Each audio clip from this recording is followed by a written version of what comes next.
JLongHair here in house. So welcome everyone to the live react, live memeing of the Edge of Eternities debut. We have our a good supporter of the channel joining us today, got a meme alongside of us, but he is always a huge fan of spoiler season, as so am I. But yeah, so I have him here. What's up, Brian? How you doing? We are doing wonderfully, like. Oh yeah. I'm sorry, I don't have my glasses on.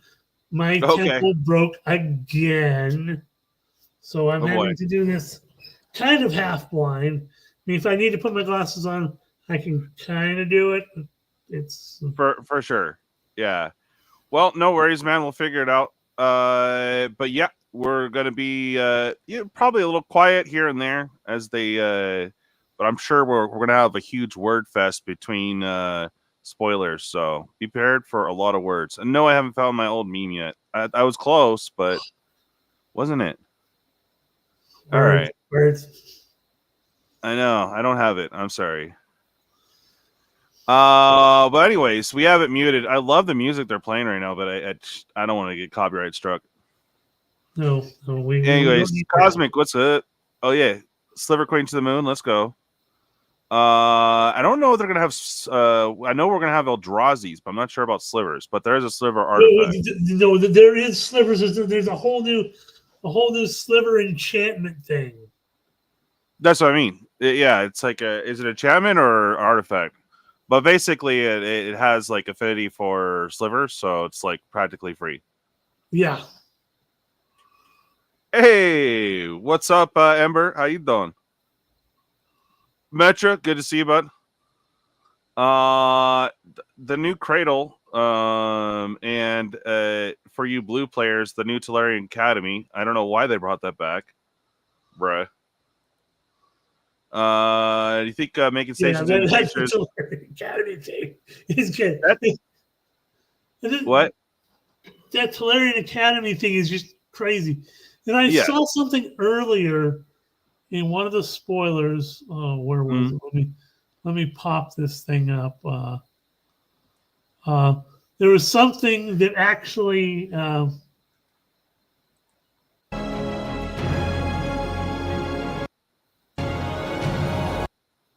Okay.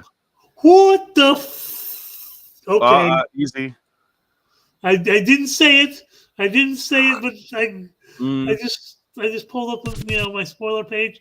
They put out a new spoiler. It's like a red sorcery for 6 that you can put an artifact or creature card from your hand onto the battlefield with haste.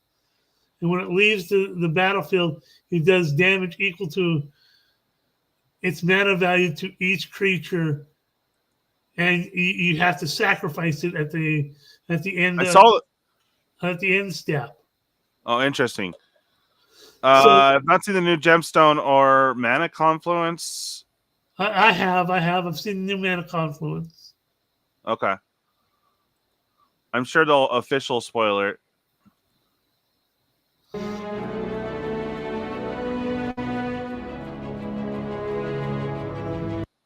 Yeah, I don't want to be copyrighted for that. There's also a new Rakdos board wipe too.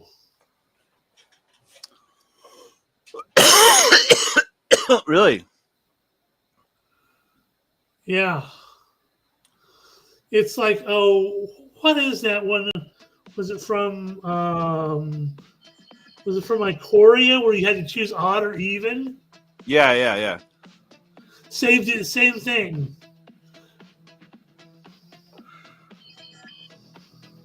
Calm down. Let's see. And then you gain control of all creatures. So you can choose to destroy all those except for your opponent's big creatures, and you gain haste, and you get to borrow them for a turn. All the ones that you didn't destroy. Right.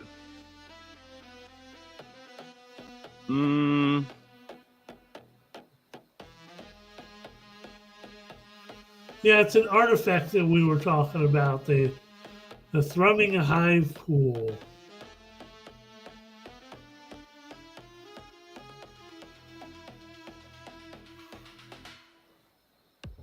Okay.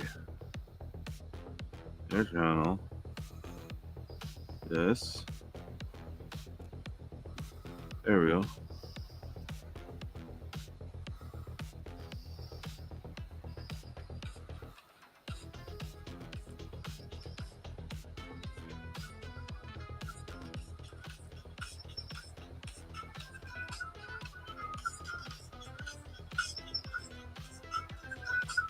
All right, a few more minutes to go, and then we'll get started. Awesome. So, what, Brian? What are you excited about so far? Like keep it to a couple cards.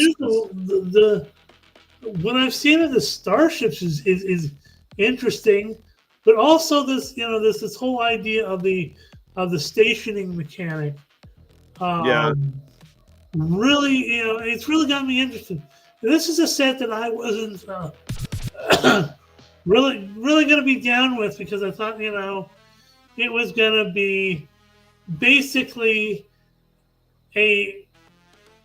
what I thought was like a leftover ideas from like what they had from Infinity. And clearly it's not. But the stuff you can, the stuff in here is long 2 minutes feels like it's an edging literature. That's right. I know we've been edging for this set for like ever. It's not a hat set though. It's a space helmet set. So get it right. Yes, it's a dark helmet set. Oh, dude! If only. I'm surrounded by it. That's right.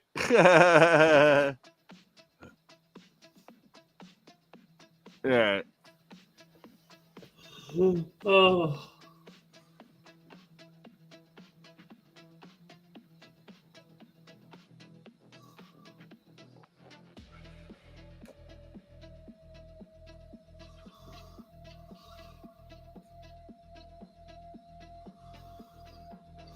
There we go. Counting down the seconds now. Bruh. Now I'm going to get all my calls while I'm live. Yes.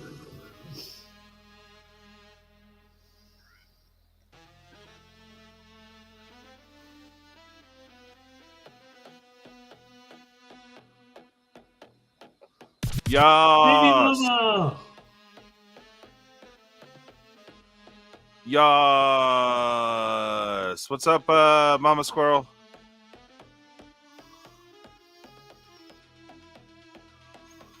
Ley line of transformation for slivers? Oh boy. We'll see.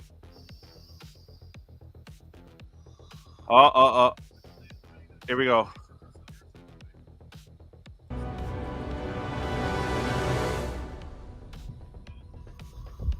Some think there's nothing beyond what is known. Bruh. But I came from nothing.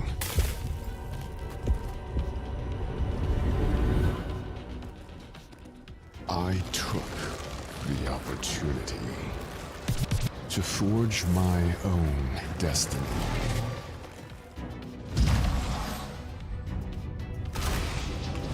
I will make the stars tell me their secrets and bring these planets to their knees when I know everything.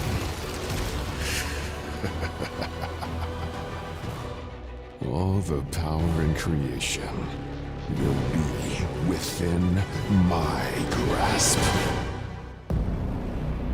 Grasp of D's. Oh!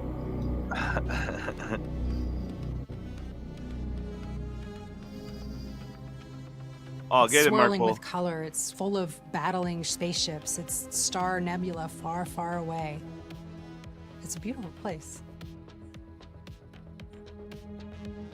To me, I mean, like, As a human being, space is the final frontier, and as a Magic designer, space has always also been the final frontier because we've never done anything before like this. It's not like a small place we haven't been before. It's really huge and so unknown. The Edge of Eternities is really at the edge of the multiverse. The way that our amazing world building team has explained this to me is That's right. if you That was Daddy imagine Tezzeret the there. multiverse like an orange, the edge is the rind. So it's this thin layer on the very outside of the blind eternities. And it's a little peek into a part of Magic's lore that has kind of been known for a long time, but also has been very unknown, this blind eternity space. We weren't bound by any of the normal restrictions that we often have when we're returning to an old Magic plane that has a specific mechanical identity. Here, it's like, we're going to space. We've never been to space before. There is infinity exciting stuff to do here. It's not just that anything can be out there. It's kind of that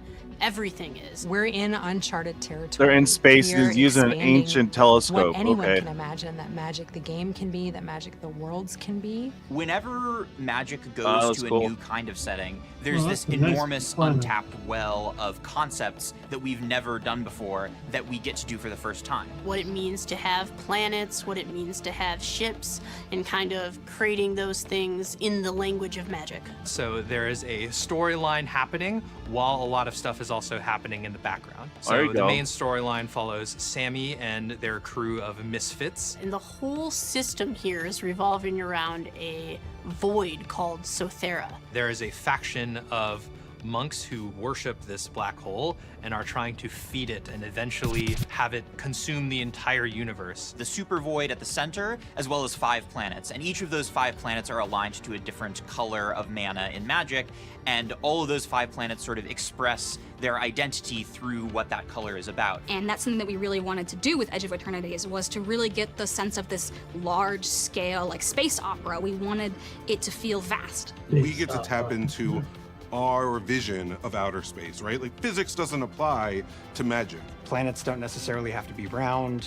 You have planets here that have like turned into like corkscrew shapes, or some of them have like holes through the center of them or blasted into bits, but they're still keeping their shape in orbit. In a science fantasy set like this, scale is such an important thing. Space is big, so we kind of let loose with the numbers a little bit, found ways to get double-digit numbers onto cards. Maybe even bigger than Emrakul the Aeon Oh, Storm, you would like but the I'm not purple gonna snake spoil that thingy. yet. Even when we go to a new place, we want to connect to Magic. We decided just to put not a saying lot of anything lands here. in this set to really I give am being players quiet, a chance yes. to like have the full experience on the table in their battlefield with this new setting. I was really excited when I started to work on the set to see that Tezzeret, our old friend, the evil artificer, was in the file. It's such a perfect setting for him. Yeah, so Tezzeret's here. Tezzeret got a little bit of a facelift. He's looking He pretty also got a little badass. chunky. Another great way that we connect Magic and the Edge of Eternities is through creature types, right? Kavu are returning, for fans of Kavu out there. Slivers, of course. I know there's so many fans of Slivers, Eldrazi. You see these creatures that you've seen on Dominaria and the other planes of Magic, but now we've brought them to the Edge of Eternities. One of my favorite cards in Magic is Tarmogoyf. Now that I was working on the space set, I could Oh, live yeah. in the Always. reality of Tarmogoyf, space, Cosmogoyf. And that just, really Ah. captures the feel of, hey, we are in outer Little space Goyf. now. All right, what is, outer space version of a Lurgoyf? So from the onset of trying to design Edge of Eternities, I always knew that I wanted the large common flyer to be Of course, a the dang whale. space well. They're Right. in so many different kinds of media, and I always find It it is so pretty silly art, and though. so awesome at the same time. Look, it's a flying whale. That's really cool. There are so many named characters and so many Yeah. named factions and so many different kinds of ships and different kinds of planets. And it really gives you this sense that you're living in a universe that is more massive than you could have ever imagined. Like, I've not seen any of these yet. So exciting. Yeah, it'll be awesome. I love the way the space dragons turned out. Yeah, space dragons with weird multiple eyes. Alert, Cosmogoy, recommended action, run. Well, you just need to open some more packs. I'm working on it. I'm going slow. I'm savoring it. Yeah. As someone on the world building team, it's always really exciting to be able to bridge that gap between the world building we've done and the mechanics we see on the card. When you're saying, hey, we're doing an outer space world, like, of Of course you're going to have planets. Of course you're going to have spacecraft. It's science fantasy at its heart, and bringing that to life. So to me, Come on, space you're is in it about for the Cavos. exploration and being In it an for the optimist about Cavos. what I could see. It's also about No? the vast Okay. amount of distances required to travel it. The scale, the size, look how big Yeah. these things are. While I wanna also see the having dragons, the harsh damn it. reality of space being extremely unforgiving, and it's dangerous. And we have 4 mechanics in the set that each reflect one of those things. So Station is our mechanic that is kind of representing the huge objects in space. There are 2 new subtypes in Edge of Eternities. There's spacecraft and planet. And at certain thresholds, that permanent will do special things. If it's a spacecraft, it'll be a big creature, and if it's a planet, it'll unlock an awesome ability. The mechanic works similar to kind of vehicles or mounts where you are paying in your creature's power at sorcery speed to kind of turn them on. But unlike those, you are gathering counters over time until you reach a threshold and unlock the abilities on the card. Here's a big, splashy new mechanic that gives you a sense of enormous scale. You put all this effort into it, but now that power is at your disposal is a really fun feeling. Of course, with land being such an instrumental part of a fun game, we wanted something to capture, once again, this feeling of discovery, right? Lands are representing the exploration of new places, which is really core to the genre, and artifacts are representing technology, and the lander is really the marriage of those two things. Lander is a new token that we're introducing. All you have to do is pay 2 mana and sacrifice it, and then you search your library for any basic land and put it onto the battlefield tapped. Is kind of similar to other token mechanics that we've done, like clues or Boy, treasures. landfall's In gonna the get set, dumb. it ties into landfall as a returning mechanic, and letting you make multiple land drops and really playing with that Landfall theme can of get discovering really and good. exploring new stuff. And then we have the warp mechanic to MSP, really evoke hey. how far people have to travel in space at light speed. They show up, they're gone. Warp is a mechanic that allows you to play the card from your hand for its warp cost, and then you get it temporarily. You have it for this turn only. At the end of turn, it leaves, goes, hangs out in exile, and then you can pay the full retail version later on. It's kind of a variant on adventure or similar mechanics like that, except here you are playing the same For sure, thing Metra. twice. And so it warps in. Those will have enter effects, which are typically Warp is good, gonna and be an then interesting it warps mechanic out to- for you to to cast explore. it later. And then that combos so well with Void because Void is a very straightforward mechanic that says, hey, when things leave, I give you a reward. So Void is a mechanic that cares about things leaving the battlefield, or if you have warped a card this turn. It checks both of those things, and it's just a pretty clean upgrade if you manage to make your stuff leave the battlefield before you play these cards. Really powerful, really straightforward. lots of Makes for some removal really in fun this set, too. combos. This is the Edge of Eternities. This is what Magic means when it's in outer space. All right, here we go. The ship, the Serma. You got the Serma? I did it. It's a rad looking ship. Did you find when you work with artists on this set that they were like super psyched for it, Oh, yes. right? Because they hadn't been able to paint these things for Yeah. Magic? Like way more than usual. We had people reaching out and being like, I want to be on the space set. Yeah. A lot of our artist pool doesn't normally get to work on space. All right, MSP, Spaceships, have a good day at work, planets, brother. Things that are large in scope. You know, reaching out to them and saying like, hey, I have an assignment. And there was like rumors that the artists always kind of talk to each other. So they were like kind of waiting for it. And they were like, yes, it's finally here. Yeah, I don't think I've ever had as large a number of the artist pool as excited to work on He's ever a smiled particular either. plane or setting as this one. The booster fun is just so incredible. The colors that it brings to Magic. The lands just hit differently here. I think like there's something about the vertical format that we don't normally get with a regular Magic set because here space goes in all directions. So like it plays well to that vertical card art. There's so many like beautiful space vistas where like I you know, just this see the reminds curve me of so the much planet of on the the card, and then you Infinity can see like ships The Infinity fighting in just- front of it. There's Stunning. little spaceships Well, zooming Infinity through, jumped up and the team all the really space knocked it out of lands the and, park, just bringing shocks. Oh, lands for sure. to life. Whoa, breeding pool! That's exciting. That is so beautiful. We brought in the shock lands, which brings them into standard. Super exciting for that reason. The borderless viewport lands were this moment of you've just landed on a new planet and you're still on your spaceship and the door is opening, the ramp is descending. Oh, so we kind of okay. incorporated the interior of the ship I'm as happy the with that. frame. but then the art is just this like window. right, and Hayley, who's smash kind of like on your framed way and out. looking out the window becomes exciting. Just a lot of really good storytelling opportunities. So we have a cycle of returning lands here, and I sort of pulled some little nuggets that I was seeing and turned it into a consistent chronicle across them that basically just explores Sorry about the overplay of moves. music Flavor there. text is a really fascinating storytelling tool. It gives you those little windows into the world. I like the idea that it was a peek into a grander universe. The flavor text really gives you this sense of a world that is enormously expansive. When you crack open a pack, you can kind of land anywhere in the midst of what's going on. Check it out. I got Celestial Colonnade. Ooh. Right? Wow. Yeah, Borderless Stellar Sights card. I love the font that the title's in. It really captures that outer space vibe. Yeah. Borderless stellar sights, what we really wanted to do Stone was we wanted to Cavern, reduce the footprint of the frame Market, on the cards. We did Gem that by taking the Concourse, title down into the bottom half Nesting of the card. Grounds, And then along the sides with the Celestial frame, Colonnade. it's kind of like a star chart, giving you that explorative feeling to it. You get all these like cool, crazy planetary shapes and asteroids and spaceships and things that frame showcases very well. And the Hey, borderless now, poster stellar don't sights get are ahead of probably yourself. one They're of my not favorite there yet. treatments we've ever done. The roots of this art style are these like travel posters that kind of came Oh out no, of the 1930s. I'm sure we'll have It's Kellen in just this space. really interesting juxtaposition of a kind of anachronistic and nostalgic travel poster So that's the style bonus with set the is some older super lands. new and novel and Utility futuristic lands. science fantasy setting. That combination is a little bit dissonant, but in a way that's really interesting and cool and looks really new. The borderless surreal space treatment definitely hits a lot of that classic Magic vibe. Honestly, my favorite thing I've worked on at Magic ever. The art influences behind it, we dipped really heavily There on the into kind of right's the, 1970s dragon. science fiction art. They're so like surreal and ethereal. And especially in like such a bright palette that we have here across all the like galactic clouds and whatnot. It was Okay. just vibing with a lot of people in a way that I haven't seen before. The Borderless Triumphant cards were kind of a labor of love and a really fun idea we had. It's where someone is exploring space and they're like looking out and then they're framed by basically a circle, which could be a moon or a planet. And so each piece has a very similar composition.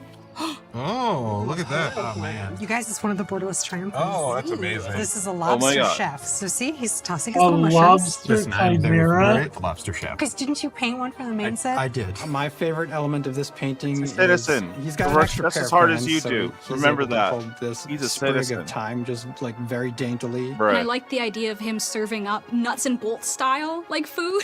There's a jello It's that's Neelix got like is a a whole lobster. rusty gear stuck in the top. Having I was just gonna little s- bits of good lead call, like dude. that I here was and about there, to I say think that. can be very good. For a set, you don't want it to be too one note. Lobster guy making gross food, like, Zach, way to go. If they made it make them humans, that would have been great. I'm excited. Oh, check it out. Right? Amazing Sliver Overlord. Stealing that There from he you in the is. parking No, garage. no. I'll tell you a Nice. secret That should about be the a pretty Borderless penny. special guest cards. I would have made the whole set look like that if there weren't smarter people around me to like calm me down a little bit. But that pulp cover style, the idea of people in the 1950s, what they thought the future was going to look like, because It really looks like like a the video influence cassette. of the creature design at Or that like time an old comic was monster almost. movies. People that's in what it's supposed suits to be. like It's supposed waving to their arms Yeah. around really It's awkwardly. kinda And so cool. like the creatures are just like 1950s goofy and sci-fi funny, comic. and you know all of the fun Ugh. typography. That series is just one of my favorite Like, things. For the Japanese showcase Fracture Foil, it was Rigged. a really exciting opportunity to highlight the art, the more kind of like anime flavored art Rigged. style that we use on those cards. And the Fracture Foil is perfect for that because it's sort of really dynamic and really highlights the No, movement and the Fracture big Foil's gonna be monsters and the all the cheap excitement that's foil. going on in those cards. It's just so Yeah, like bold the ones to see from, it in a pack. Like you're immediately going to stop on that one when Foundations. you open a pack up. And Galaxy Foil is back for this set. It was kind of a no-brainer again. We knew from the beginning, you know, it's such a fun Oh, yes, effect. and It's such a Galaxy beautiful Foil. substrate. And if we're in space and we can Heard have the about art that. have stars and then the substrate have stars, like it's just such a fun, perfect moment. I have never seen it look better, and Ooh, a fans God are absolutely Core. going to go nuts for So it. can I just show this one off just because Also the beautiful. lands turned out so good in foil. When they catch the light, Yeah. Another Galaxy Look at Foil. that, right? Galaxy Wow. Foil Swamp, Oof. right? These look so good. Yeah. To Oh, achieve the magic look in the art, really like the way we do that is we work with really incredibly skilled professional artists. So many of them are fans, so many of them are passionate. It blows my mind how many of them there are. It seems impossible to me that so many talented people could work for this game. Kieran, how long have you been painting for Magic? For Magic, I think since 2005, 2005. around then. So you did concepting for Edge of Eternities, right? Yes, a lot of the key art characters and then weapons and stuff like that. So I love fantasy, science fiction, space opera. That was really exciting to work on. And Kieran, I have something to show you. oh yeah, Are you excited? a little bit. Look, it's your cards from the set. That's cool. Aren't they beautiful? Oh wow. Yeah. Yeah. Like your work is so polished and incredible. I always love giving you glowy stuff. Just the way you manage the colors around the glows. Oh, cool. Especially for this set, just all these like purples and blues that are blending. Yeah, warms versus cools, darks versus lights. Try to have the silhouette kind of standing out, not getting lost.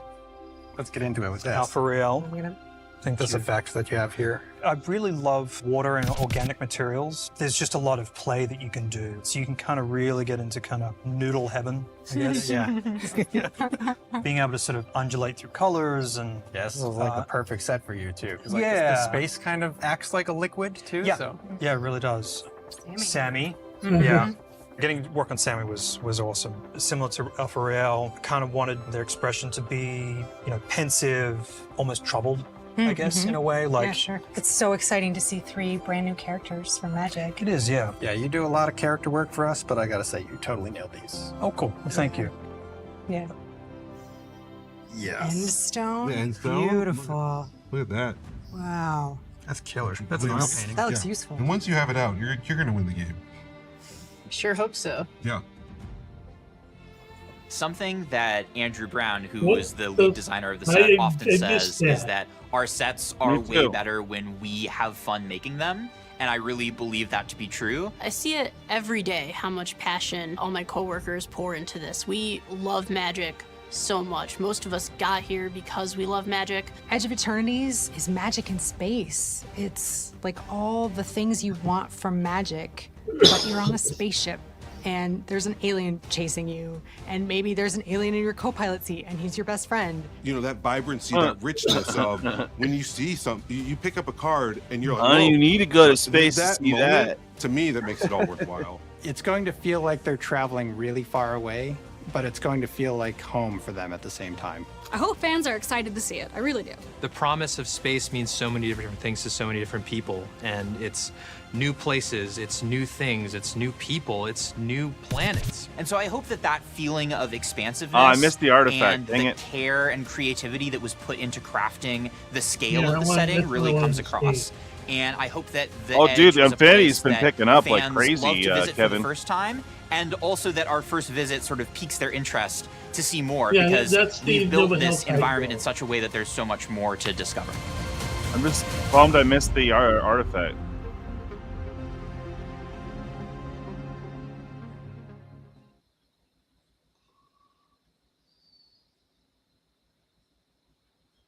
Okay.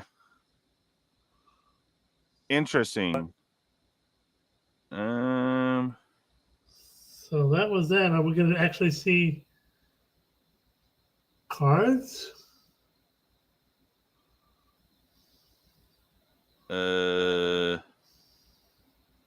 There we go. Welcome back from the Edge of Eternity's debut to the debut after show. We are here to dive deeper into all things Edge of Eternities. So thanks for tuning in for the debut. We get to edge deeper. We're going to spend the next hour-ish talking about a lot of what you've just seen, as well as revealing some new cards and learning a lot about mechanics and abilities, where they came from, how they were designed, all of that sort of jazz. To do that, we have 3 fantastic guests with us today. Gentlemen, why don't you introduce yourselves, say a little bit about what you did for Edge of Eternities. We'll start here. Hello, I'm Andrew Brown. I was the set lead on Edge of Eternities. Oh, wow. And that's about it, yeah. That's the important part, yeah. I'm Ethan Fleischer. I led the vision design team for Edge of Eternities. Yeah, someone else commented on the can of Pringles too. They're like, "Oh, look, it's even curling out of the pack. Nice."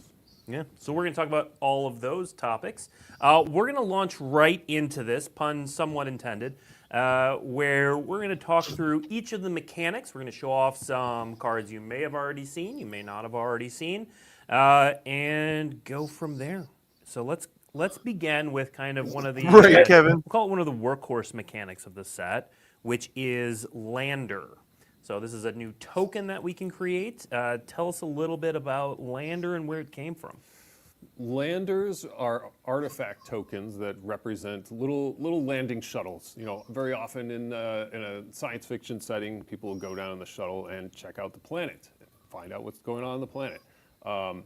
We wanted this set to be big, and one way to go big in a Magic game is to have lots of mana available so you can cast expensive spells with big splashy effects. And so the Lander tokens allow you to ramp to get more mana. Well, let's see our first preview card here, which is Siege Ship Impact. So this is 1 and a green for an instant, destroy target artifact or enchantment. Pretty straightforward, but then if its mana value was 2 or less, create a Lander token. So then you see that text in there for the Lander token. It's an artifact with 2 tap. Sacrifice this token, search your library for a basic land card, put it into the battlefield tapped, then shuffle. So this sort of land searching, I'm getting rid of Gerard card changing here. it, and I get a Is Lander. this a specific sort of green ramp ability? Are we seeing this in all colors? Where does Lander show up? Landers are on all 5 colors, and so and it sort of evolved a bit as we continued iterating on the design of the set. The initial version of Lander tokens were double-face tokens, like we saw in March of the Machine, where they were an artifact on one side. You could pay 2 mana to transform them, and they were an artifact land on the other side that could tap for any color that any of your lands could produce. Okay. But Andrew, why don't you tell us where things went from there? Yeah, so after the flip tokens, we took out DFCs from the set, and then we kind of had this infrastructure for the Landers still in there, so we had to figure out how we wanted to change them to kind of fit with the rest of the set. So we went to the sacrifice version to get a basic land from your deck onto the battlefield tapped. We also liked that version better because it also fixed your mana instead of just kind of putting you in the same situation that we had with the Reflecting Pool-esque line of text there. Now, obviously, we've only started talking about the texture of the set, but they presumably just watched the debut video. So where, Lander, this sort of token, we've seen it before with glue, with food. It's sort of a glue mechanic that holds a lot of things in the set together. Right. So how does this token matter for other things in the set? Yeah, so the token matters a ton in the set infrastructure. So, for example, the black-red theme is sacrificing creatures or artifacts. Landers are a great thing to sacrifice if you have too much mana and you have a loose token around. It also really works super well with the Void mechanic that we'll see later on. And it also helps with the Warp mechanic, as Ethan was saying, in a set where you want to have a lot of mana. With Warp, you want to have a lot of mana to cast the second side of your card. Basically, so Oatson. Kind of work with all of the mechanics. Basically, yeah. And make the gameplay melch. Now, we do have a second Lander card to show off, which has a little bit of a twist on creating them. So this is Emergency Eject. 2 and a white instant, destroy target non-land permanent. Its controller creates a Lander token. Are we going to see a lot of giving your opponents a Lander token? Is this sort of just a one-of deal? Yeah, I think this is really the more removal. There's lots of removal in this set. But like Ethan was saying, Landers show up in all colors. Also ramp in white too. To I mean, Lander slower, token. more expensive, so white but still. Generally, always is about attackers or blockers, or if it's more unconditional like this, it will give the opponent a cookie, like with Swords to Plowshares. Yes, yeah, it's a classic shape of a white removal spell. Yeah. All right, and then we've got the Lander tokens we can show as well. So there are 5 of them that you can pull from booster packs. They're going to look 5 different Lander tokens. Oh yeah, boy! So you can see each of the 5 major civilizations from the Sothera system are represented on these Lander tokens, and they're all color aligned. It'll work well, right? Because you go. But they're tokens. You're like, oh, I'm gonna go get an island. You know what token? What things do? I mean, yeah. If you hit the condition, yeah, you get to destroy something and ramp. To a slightly bigger mechanic. So this is Station, one of the more exciting new additions from this set. Tell us about Station. One of the most important ideas that we wanted to get across with Edge of Eternities is the concept of scale. We wanted this to be the biggest Magic set ever, or at least the biggest since Rise of the Eldrazi. If we could manage that, we'd be in good shape. And one of the things that space operas often have are gigantic spaceships, just huge ships vast planets and sort of try to blow people's minds with how the scale is so much larger than anything they've experienced in their life. So we made these spacecraft with a brand new mechanic called Station, where you can tap your creatures to put charge counters on them equal to their power, and then they have a threshold at which they get powered up, become more powerful. So most of them have some effect immediately. Does that mean we're going to get Deep Space Nine? Here, searches Well, for we already legendary have card. kind of a Deep But Space then once Nine. you get 7 charge counters on it, it becomes a huge spaceship that can battle your opponent. And then some of them have more than one of these nodes where abilities are unlocked. We'll get to see some bigger station cards later. Well, I mean, we can make that later now. We can throw up. So our next one is actually, I believe, from the Commander product. So when we, right? Nope, never mind. Wrong one.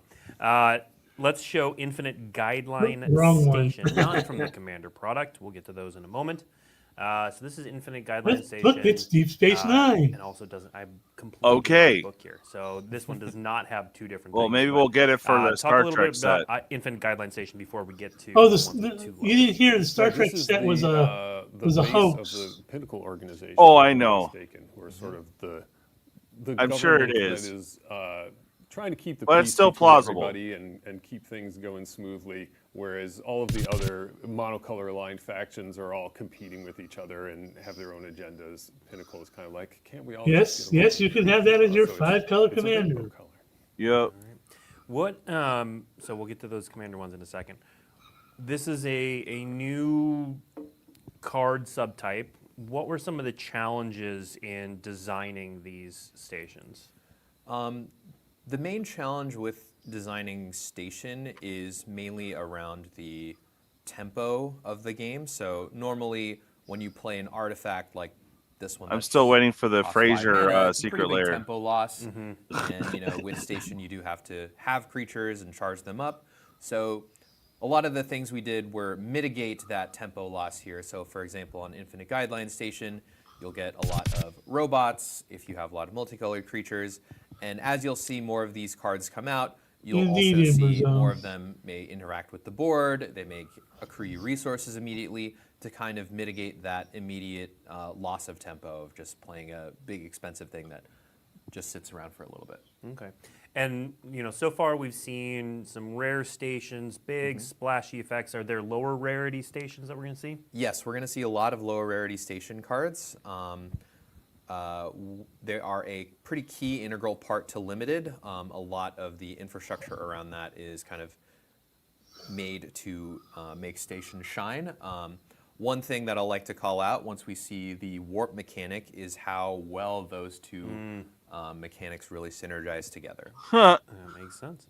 All right, now let's see the Commander face card. So when we revealed the Commander decks some time ago, we revealed sort of the secondary commanders, but the face commanders are actually spacecraft for these decks. Oh, really? So here we have Hearthole, the World Seed, and as Ethan was saying, this one has multiple levels. So talk Cool. Choose your colors, DJ. Yeah, so the the first level It's here is unlocked when you have 2 or more charge counters on it. So pretty quickly you can get to the point where you're sacking lands to draw cards. And then eventually you'll have time to get to that 8+, which is when it becomes a win condition, a giant flying artifact creature.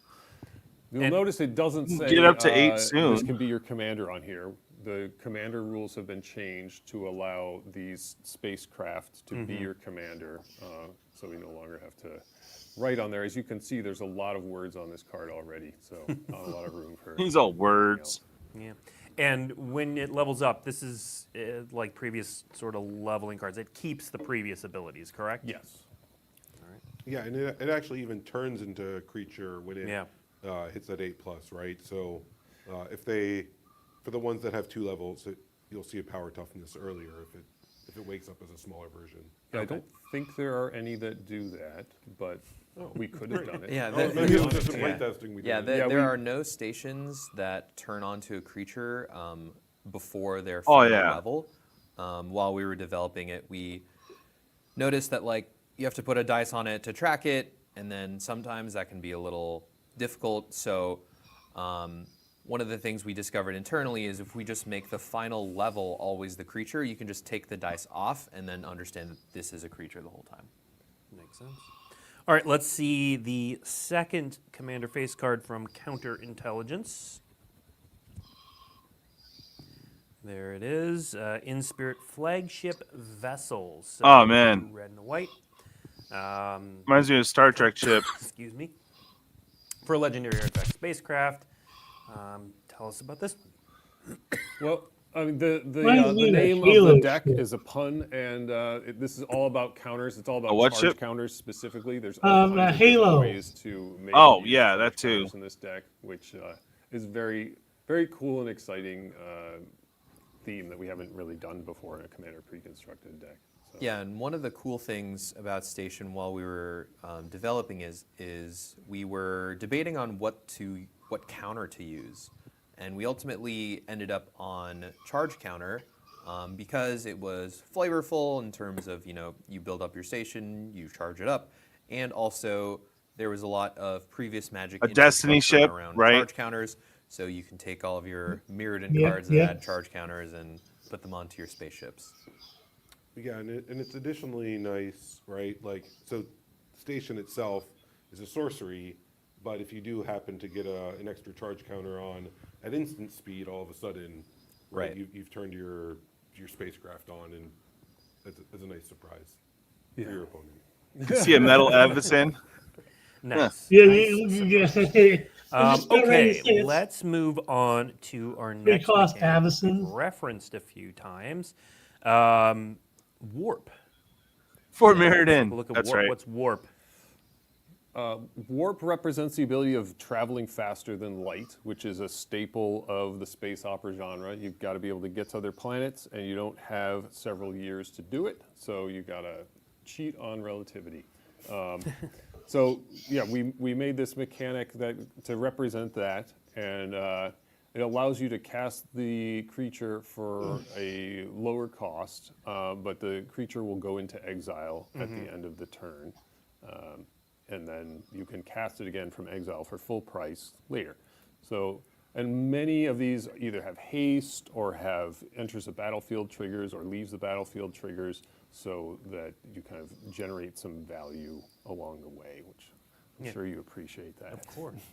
Well, it is very reminiscent of Evoke as well, but I do, I love the flavor of it, like you said, cheating, like beating relativity, and but how, did you all start with the idea that you wanted to represent faster than light travel as a mechanic? Did you start with this mechanic? How did this one come to be? This was more of a top-down. And it's like, okay, we know we're going to be going faster than light. We're going to have to go into hyperspace, right? And what does hyperspace mean in Magic? We have all these different zones, and any one of them could be it. But it seemed like the exile zone was sort of the most outer spacey kind of extra-dimensional place, traditionally speaking, for Magic. So that was where we ended up pretty quickly. Yeah. All right, let's see our first card in Warp, which is Weft Stalker Ardent.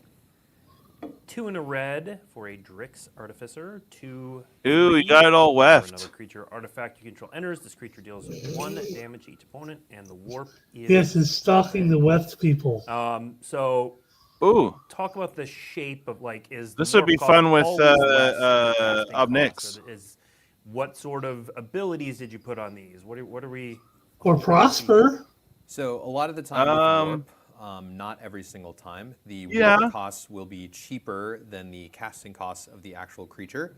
And like Ethan was saying, you'll generally have a enters the battlefield effect. Remember, they're only doing one Planeswalker a set, a lot so of I the think we time just you'll get have Tezzy. a more enchantment-like ability on this card right here. Okay. Right, so this one doesn't generate any value itself. You need to combine it with some other cards. And like I was saying earlier with the station mechanic, where it requires you to have creatures, the warp and the station mechanic really interact very favorably, as you can get a more expensive or higher power creature for cheap. So when you have a station out, you can warp your creature. It can have its enters effect, it can have its enchantment effect, but then you can also tap it to put charge counters on your station. So it kind of works well together. Yeah, because you don't need haste for using station. That's correct. Right? Although if the creature itself has haste, then it could attack. Otherwise, right, it's just waiting around. So tapping it's the perfect use. All right, let's see our next card with You warp. can see this is a Drix. This is a new species that we're encountering for the first time. These are an alien species that have the natural ability to warp themselves. Everyone else has to use spaceships, but the Drix can do it biologically somehow. Very cool.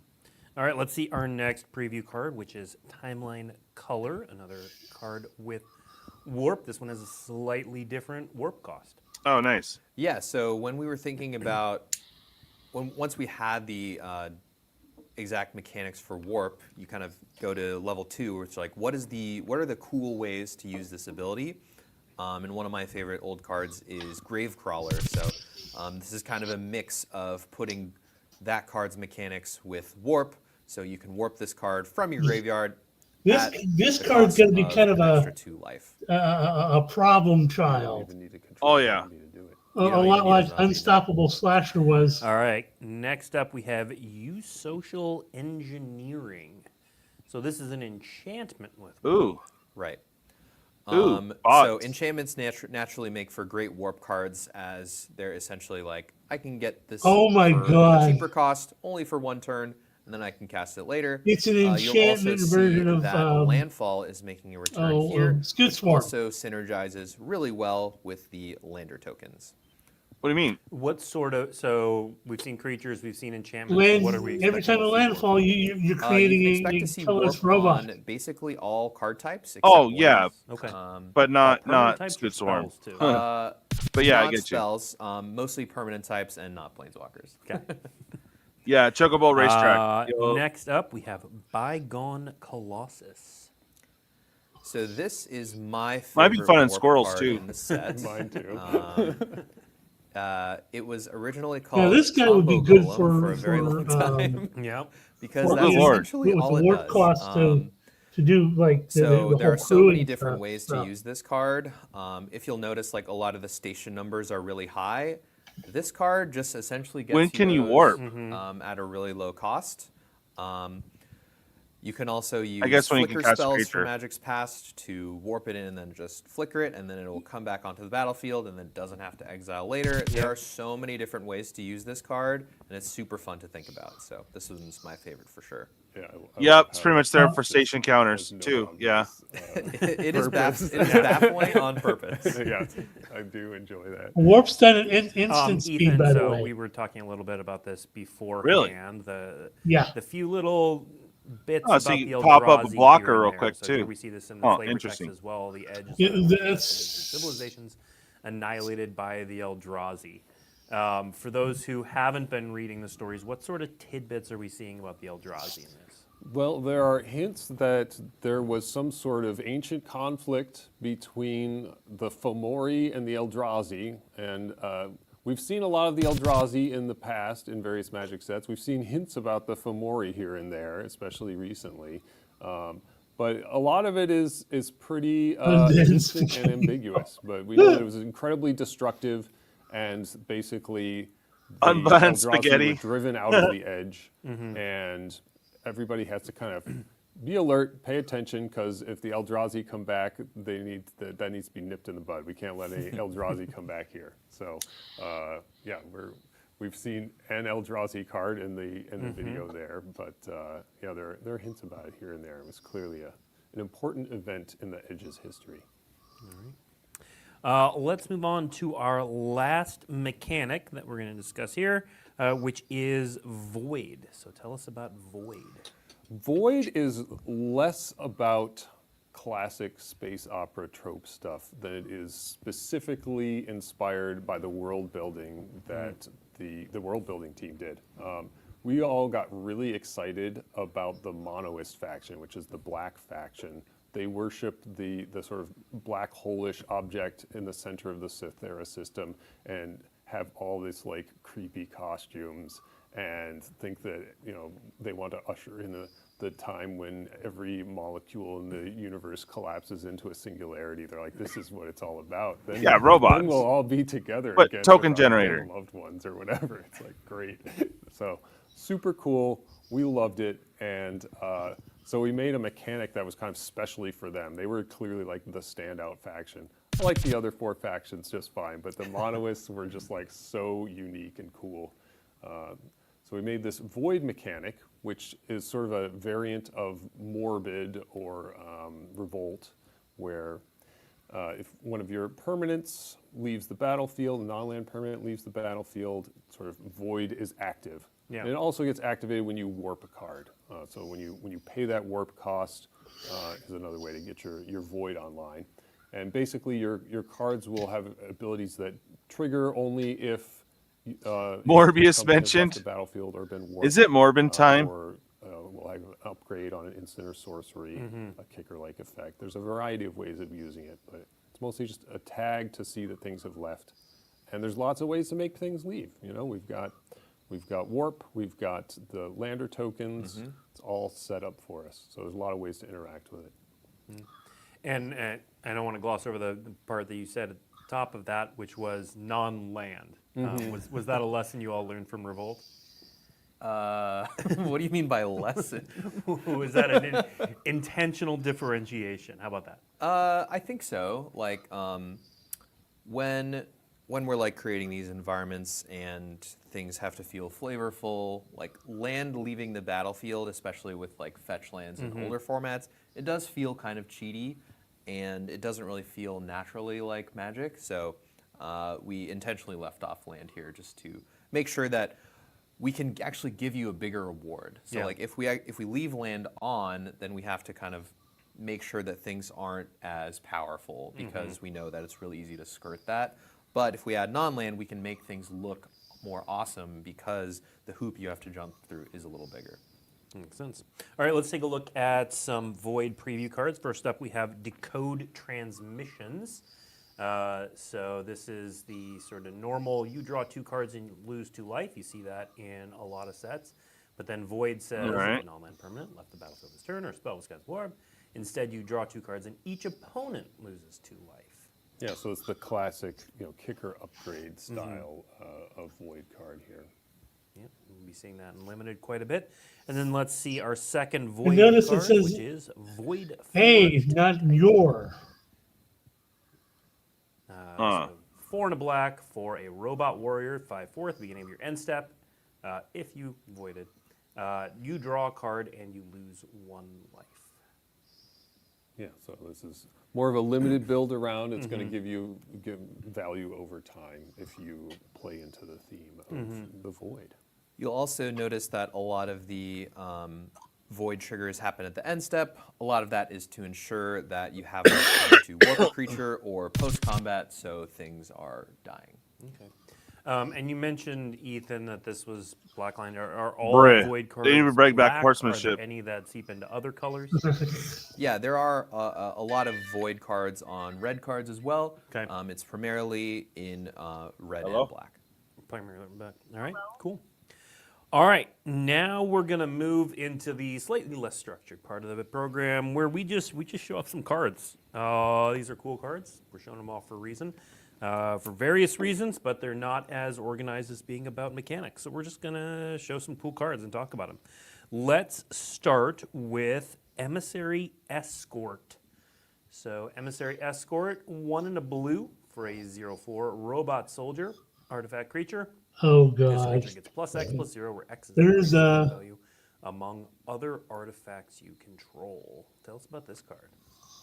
So with Edge of Eternities and all space operas, we're going to gravitate towards artifacts. So there are going to be a lot of artifact build-arounds in this set. And Emissary Escort is one in a long line of those cards. But as we will see in the next slide... Let's see it, Bygone Colossus. Yes, we're finding more and more ways that these cards combo together.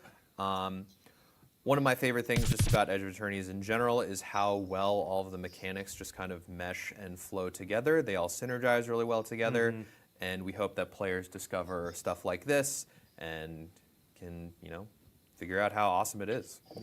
Yeah, the technology in space opera is so important that it was basically inevitable that we were going to have an So you can warp in your Bygone Colossus to and just make like in your combos with Bygone Colossus, Emissary right, Escort the bigger. Escort combos well with your artifact spacecraft, because they'll typically have higher mana values, which gives the Escort more power.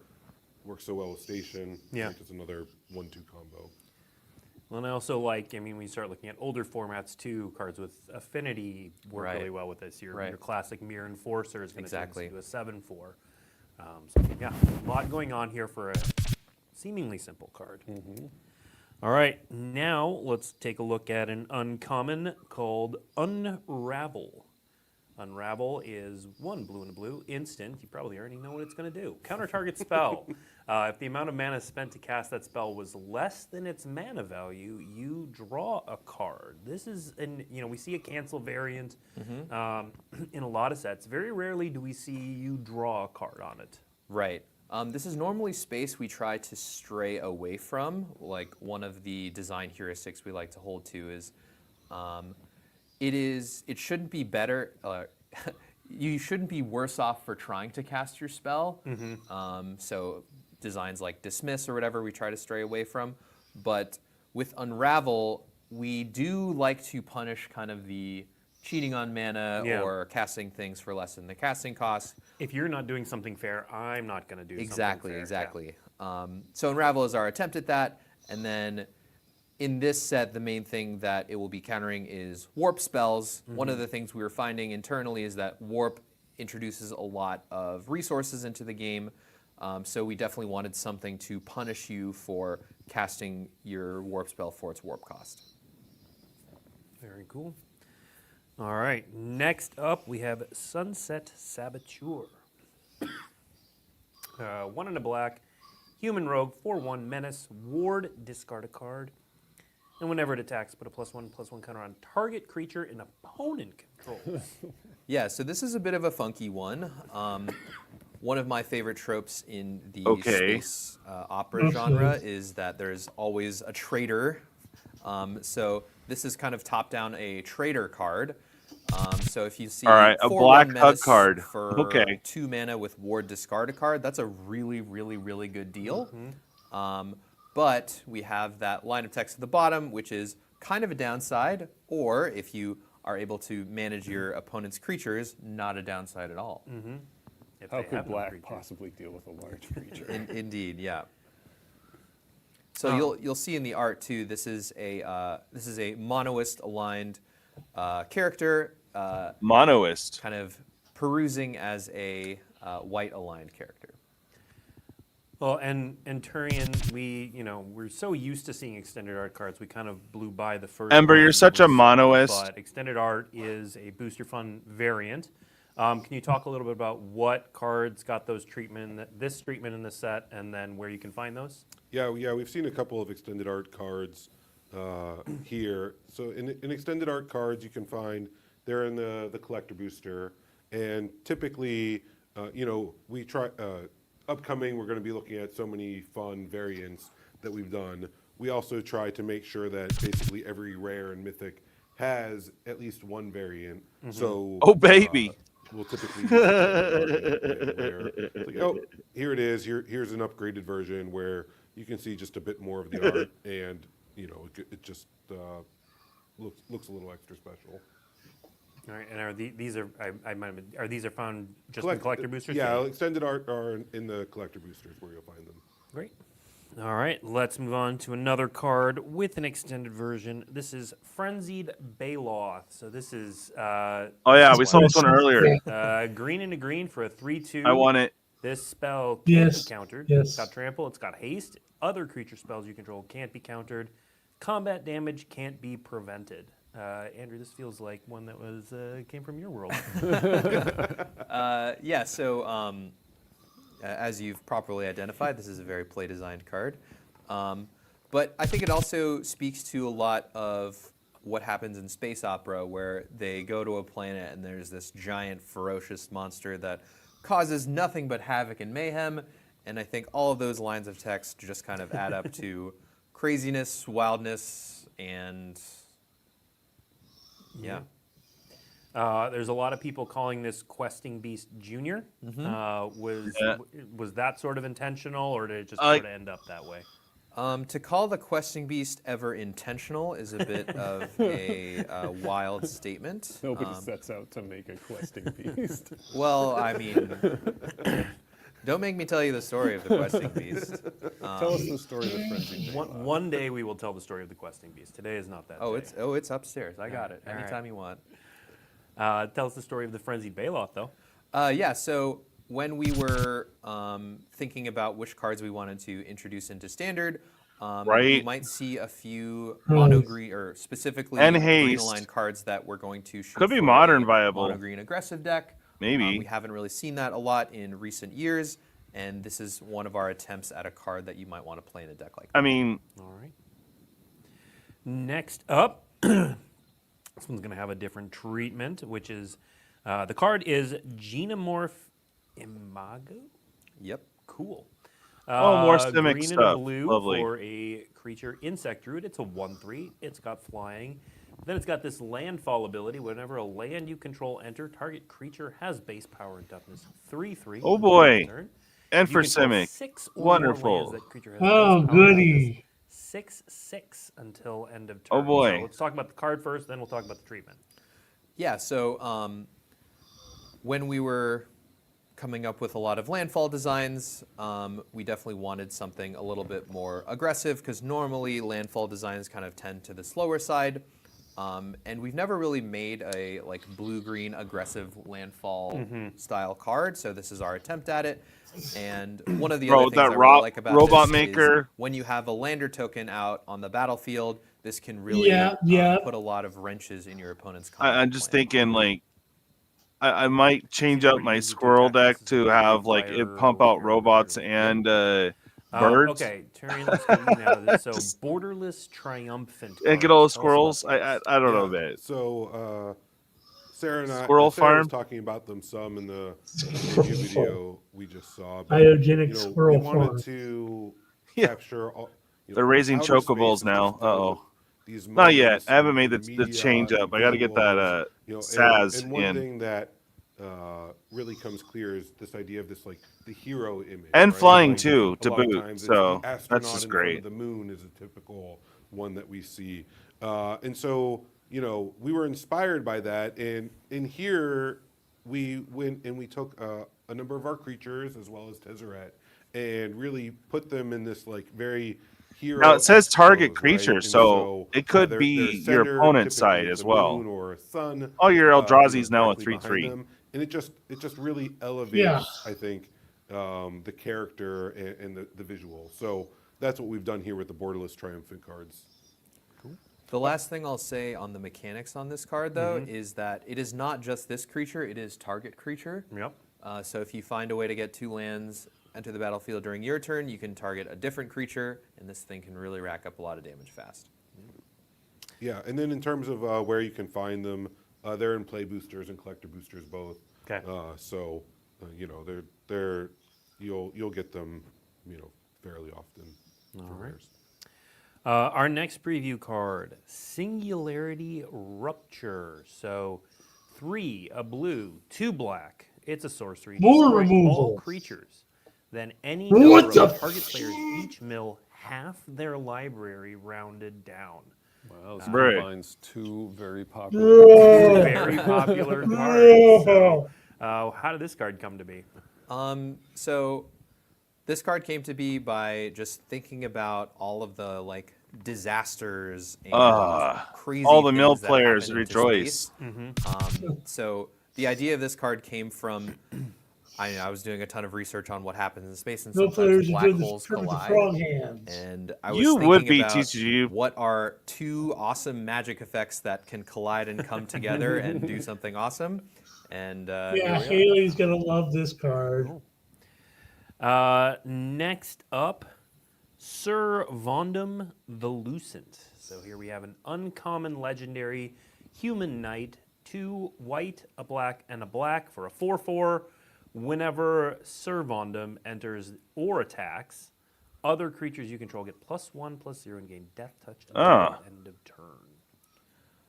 So this is very emblematic of the black-white limited theme, which is a go-wide deck. So Servondum is really good at buffing a lot of your other creatures while also being a reasonable card on his own. So is this like the signpost card for white-black? This will be the signpost card. Okay.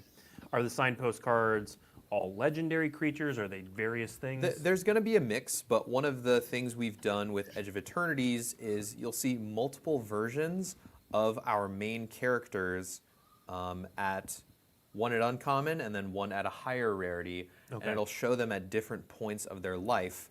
Edge of Eternities' story is more kind of self-contained, so there's not as much of a long-term scale here, so we felt like it would be a good idea to show them in multiple stages of their life and just kind of give you more of a taste of who these characters are because they're very contained towards the space setting. Gotcha. All right. Next up, we have Virulent Silencer. So 3 mana for an artifact creature, Robot Assassin. It's a 2/3. Whenever a non-token artifact creature you control deals combat damage to a player, that player gets 2 poison counters. This was not on my bingo chart. Yeah. Oh, yeah. So one of my favorite cards from actually Neo What's his Kamigawa is the name? Virus The Beetle. green guy. To me, it's the ultimate combination of a pun of like Robots robots or whatever, and viruses. Thingbearer? Sure. Yeah, and when we're thinking Thingbearer. about space viruses, I also immediately think to poison. Okay. In colorless. So this is actually a very doable quest in Limited. I've won with it a couple times. And my favorite thing about this actually is that it can stack. So if you have multiple Virulent Silencers out, one connection will get you 4. Yeah, and it stacks too. Oh. Yeah, I This feel like thing's this is very much at legendary. home This with is like not. the 1 sliver card and the 1 Eldrop. I was going to ask, is this card. the only poison counters card? This is the only poison counter card in the set, yes. Okay. I mean, hell, I want those in Necrons. So, challenge accepted Great. to all you poison lovers out there. Agrees. Next Agrees. up, we are going. So, that's kind of it for the main set preview cards. We do have some bonus sheet cards and some promos to talk through, though, as well as the kind of core 10 basic lands. So there are a number of basic lands in this set because they're awesome and spacey, but these are... Tyrion, why don't you tell us about these basic lands, where you get Well, the... even the basics are Yeah, so these really are stunning. the regular basic lands. We were during the debut, we saw those beautiful full art versions. Here we have what you're more typically going to get. So you do get these in play boosters. You also find some of these like when you open up the bundle or the commander deck, right? They're very much, we like to include them in that typical suite of products. They're still so strikingly beautiful, and one of the things I love about basics and going to a new world is you just get this, these amazing artists to do these stunning visuals, and it really just shows off, hey, what does the world look like? What are some of the planets that we're visiting? Words. Yeah, basic lands are just the foundation of Magic. And in general, like lands were an important theme here. No one cares about basic. Get to the good stuff. Very distinctive visual for lands, and we would get to kind of show people land art that looks We're very not different basic from here. typical, land art because we get the sort of elevated perspective of the curve of the planet, and it's a very different way. And we kind of seen this with Unfinity, right? People got very excited about the lands in Unfinity, and they're like, okay, we gotta tap into some of that. Yeah. Why, yes, Ethan, lands are very important to this set. In Good fact, transition. Thank you. We created a whole bonus sheet of lands. So we're going to show off some of those. We saw, obviously, a few of them in the debut video. But first of all, let's talk about how the bonus sheet of lands came to be. Where did that idea originate from? Isn't that your idea? Yeah, so when I think of space, I think of going to a lot of different places and seeing a bunch of awesome things. Genesis, we and got when I think of stuff. translating that into gameplay, it's definitely with lands. Stuff. Yeah. So we added the bonus sheet where you can get all of these awesome lands from Magic's history, and then we tied it into the gameplay where you will see a lot of cards in Limited say how many differently named lands you control. So you can have a Limited deck and then have Mutavault. You can have... What are other cards spoiled so far? We'll stop there just so you don't have. I don't to know. think When I about saw them. the lands, I was kind of like, some of the ones that we're okay. about to show. So Gemstone bonus sheet. So Caverns. let's talk how these are open, Turian. Where you get these? How often they show up? Are like he mentioned limited. How often are you going to be opening one of these in limited? Yeah, so you do get the Borderless Stellar Sites lands. They do come in the play booster. We've limited them to only rare and mythics. There's 35 rares and 10 mythic rares that you get. And in the play booster, you get them 1 in 8 packs on average, right? So that means that they will show up. I mean, they're incredibly powerful lands, right? Just in both in limited and in so many other Magic formats. So, you know, if you're doing a draft, there'll be a few in the draft, right? And so they add a little bit of surprise and diversity to gameplay, right? And also, too, one of the things I really liked about limiting them to only rare and mythic. Roughly, Ember. When you get one of these, it's just like, you know you've opened up a winner. I mean, between the treatment and how aesthetically beautiful they are, how powerful they are. Yeah, so for those Borderless Stellar Sites, they're in the play booster, 1 in 8 packs. Now, and then additionally, you can also find them in collector boosters as well, where collector boosters you're just the get, one. there's a few They different better do more variations. Eldrazi's. But you know, when you're opening a collector booster, And one sliver matters cards. All right. Among the bonus land treatments. So we're going to look at 4 of them today. So the first up is Blink Moth Nexus. Yeah, and as you called out, just gorgeous art. That's Blink Moth, artifact. Okay. Yeah, it is a non-token artifact creature. So, Mike, talk a little bit about the difference between the stellar sites and the poster stellar sites. Yeah, so the Borderless Stellar Sites, that when I was just talking about, hey, finding them in the play booster, those are the ones that show up in 1 in 8 play boosters. The Borderless Poster Stellar Sites are then a variant that are a collector booster exclusive, right? Of course. And so, you know, we want... Stellar. It's as stellar. Ethan was talking about, you go to outer space, it's this real opportunity So to stellar. capture the resonance and bring these, you know, incredibly powerful lands into a new setting. And so we didn't want to just do that one time. We knew that our artists would really be able to create a couple different variations. So those Borderless Poster Stellar Sites, collector booster exclusive, you can find them there in foil and non-foil. And then in the Borderless Stellar Sites, also foil and non-foil. But then both of these are also available in Galaxy foil as well. So actually, the Blink Moth Nexus there's is a lot a of good cool variations here and a lot for of the just set amazing because cards, there's a right? lot of artifact love. Yeah, I mean, speaking of amazing cards, so I mean, Magic has a lot of cool lands throughout its history. What was the process like for selecting lands that made it onto this bonus sheet? So we definitely wanted to have a nice mix of lands that you're going to be super excited for your constructed decks. We also wanted a healthy mix of lands that also play well in limited. So for example, Blink Moth Nexus, super fun card to play with in limited just because land and creature, and it works really well with your artifact synergies. So it was just a really good fit for the set. And we'll also see our next card is an excellent fit. Well, and there were some creative constraints on which lands we could use also, yes. right? They needed I don't to even know make sense Genesis. within Like the I haven't setting seen of it the in a while. Sometimes they'll have I've seen it recently. It just wouldn't be at home here. Yeah. Right, like for example, I don't we could think so. use Urborg, Tomb of Yawgmoth. Right. That What? doesn't exist in That does not space. exist in space.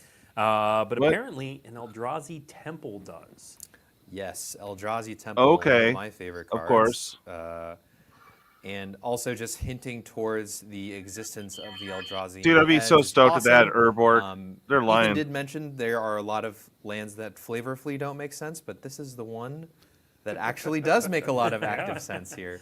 Yeah, so big Eldrazi question, of course, Temple on what in will the be set. legal. You can cast your one Eldrazi with it. Good luck. Yeah. All right. Maybe not a limited bomb, this one. Yep. Let's take a look at one you already mentioned, which is Mutavault. Whoop-de-doo. Yeah, so for They printed me, in I a was so couple glad commander to, decks. see The art's Mutavault kind of return, interesting, though. Right, I got to work on the original set where we introduced Mutavault, and so to me, anytime, you know. And it was, I see, Amber. Yeah, back then, of course, it dude, I was like, inspired by bruh, Lustrous bring it. Factory, and so it's just Oh, like, but they can do it there's in this history of lands and Lord of the callbacks Rings. and Okay. you know, now bringing it forward into outer space in Edge of Eternities is just pretty fun. And this one is another one that's pretty good in limited, right? You know, the gaining all creature types ends up being surprisingly. If you also get a Blink Moth Nexus, right? Yeah, exactly. Right. And that's one of the fun things. It's like, you know, will that happen? Will it happen often? No, but will it happen? Yeah, certainly. Yeah. And it's just this fun little moment and fun interaction. Yeah. And clarifying for chat's covering this already, but just to say it out loud, these are not legal in standard, correct? Yeah, of course they not. are not legal in standard, yes. Yeah. Everything on the Stellar sites is not. Okay.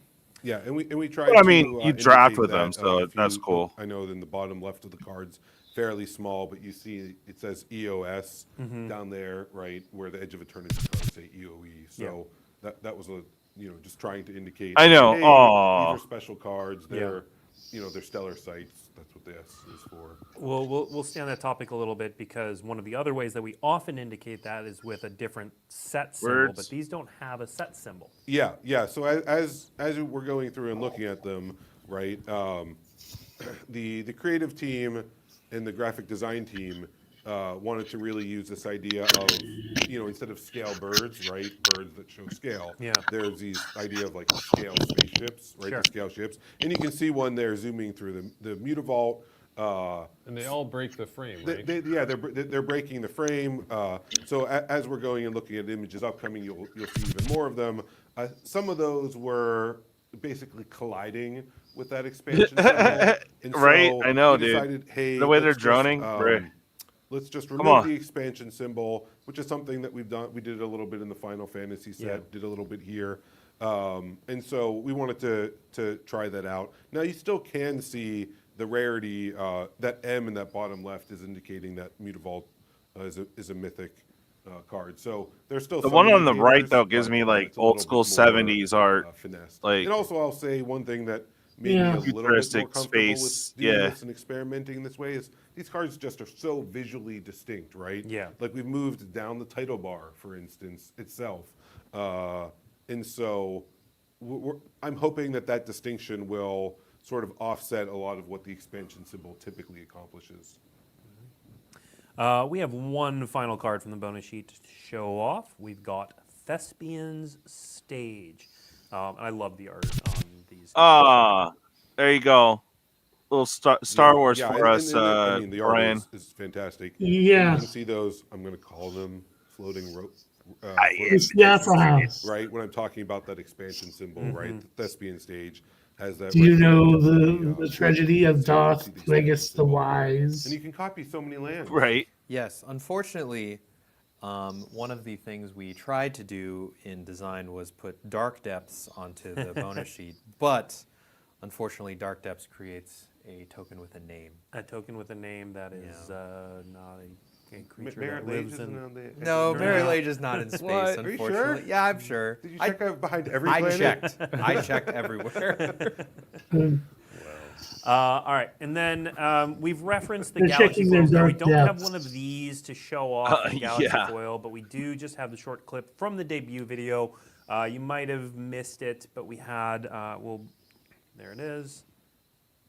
Yeah, and thanks to, I think that Zach Stella is the hand model as well. That's the best you can representation ever. The Galaxy foil treatment is something that for players who opened up Infinity Collectibles, We can't really see it, It was dude. debuted there. It was so well received. I mean, getting them in person is just a beautiful treatment. So we've brought Galaxy foil back as a collector booster exclusive. Here we're showing it on a mountain. I was talking about it on the Stellar Sites cards.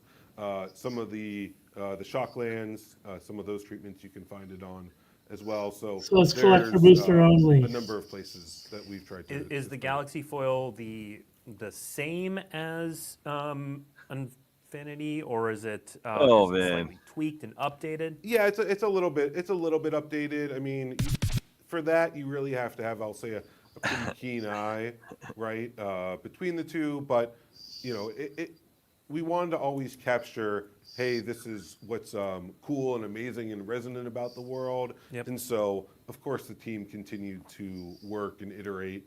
But, you know, for a lot of that really is customized to the card itself, right? The team really works to with the art and the layers of the art to make sure that that Galaxy foil shines through appropriately and doesn't over or underwhelm. Yeah. All right. Before we go, we've got 3 promos to show off. So these are cards you have already seen, but these are their promo versions. So first of all, the Buy a Box promo is going to be Singularity Rupture. There's the Buy a Box. Oh, this is a Buy a Box promo? Oh, God. So you buy a box and then you use it to destroy all the creatures that came in the box and mill the cards that came in the box. Yeah. Yeah, right. You take like half the packs. Oh, I know. Yeah, buy a box, check with your local game store for availability, but generally speaking, if you buy a box, you get one of these at participating local WPN stores. Next up, we have the bundle promo. So this is the Emissary Escort. So that robot soldier we were talking about, this one will come inside the bundle. Yeah, in here you can see we give this an alternate art, right? And so it's just another way to capture a card that's probably going to be impactful, you know, in maybe in standard, certainly in limited, but maybe in some older formats like you were talking about. Yeah. Right, it definitely is a possibility. All right. And then finally, we're only showing off one. So for every set, we do promo pack cards, which are generally uncommons. They come in these small promo packs that you can get at your local game store for playing at events, doing well at events, kind of whatever the store wants to do. Normally, we show off all of them at the same time, but we're kind of dishing them out a little bit one at a time here. So we're going to show off one of the promo pack cards, which is that Starfield Shepherd we saw earlier. This is one of my favorite cards in Limited, too. Yeah. Super fun. Yeah, good value on the warp. And be good in foil, sure. Later too. Yeah, it's nice and limited that you can basically, if nothing else, you get a land. Right. But if you have something to go and fetch, like, great. Yeah. I'm putting this in one of my commander decks for sure. That's a good angel. It's not bad. It's just not a lot of creature cards with mana value 1, but there are some. The 1-mana angel, Segovian angel. There you go. Yeah. Perfect. All right, that is everything we have for today. Thank you for joining us for both the debut and the after show. Previews for Edge of Eternities are going to be ongoing this week and next week. If you want to know when and where those previews are coming out, the easiest way to do that is to head to dailymtg.com, and there is an article called Where to Find Edge of Eternities Previews. You can also just Google that, and that article will show up. That's why we named it that way. But these previews are going to be going on until next week on Friday when the full card image gallery will be up. Next week, we will be back here. We're going to have Sarah Wassel on the show. She is going to talk about some of the prettiest cards in the set. We're going to talk about that bonus sheet. We're going to talk about various alternate versions of cards and all the bonus cards. Just a bunch of pretty cards. So come back next week, and we'll see you then. Thanks for tuning in. There we go. We did it. wow. Hey, what's up, man? How you doing? Bray. So, we if you guys are interested in Edge of Eternities, we do have this popping up here eventually. Hello. Good morning. Gotta upload it. Bro. Yeah. All right. Oh, hold on, dude. Brie. Right. Oh my god. Okay, stop scrolling. There we go. Okay.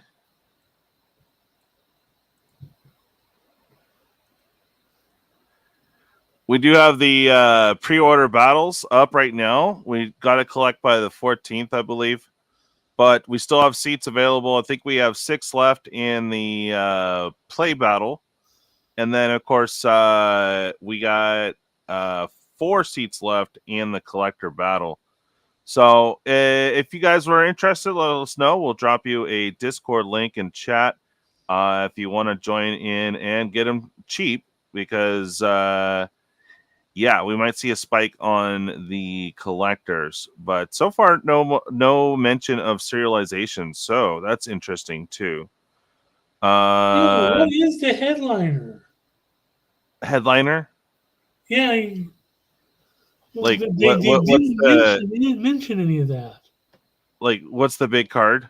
Yeah, what's the big card? You know, I don't even know, dude. Because they don't know. didn't mention that at all. Oh God. Yeah, I don't know. I mean, they showed the one Eldrazi, but is there only going to be like the one Eldrazi and like the one artifact thingy-majig? Like, I don't know. I haven't heard anything else of Slivers or Eldrazi or anything. Yeah, I honestly, I didn't see anything. I saw some cool stuff, but like, I didn't see anything that like jumped out at me. Like, oh my God, like, I don't know. I'm a little worried. Well, the leaks, because they didn't mention a lot of the cards we saw in the. I mean, they mentioned a few that we that we've seen in leaks. But the stuff that was in the leaks, ooh, like the Sunspire spaceship. That thing was a little out of pocket. They didn't talk at all about the Mythic Land cycle, which includes your budget guys cradle, your budget Tolarian Academy. It's like, and all those are standard legal now. All the standard legal artifacts, standard legal. Well, look, where's my Urza? Urza Lord High Artificer. I mean, Urza's been everything, though. Like, he's been like way printed. Like way overprinted. Like all the overprinted. Yeah, all the overprinted. But you also like got to 15 realize that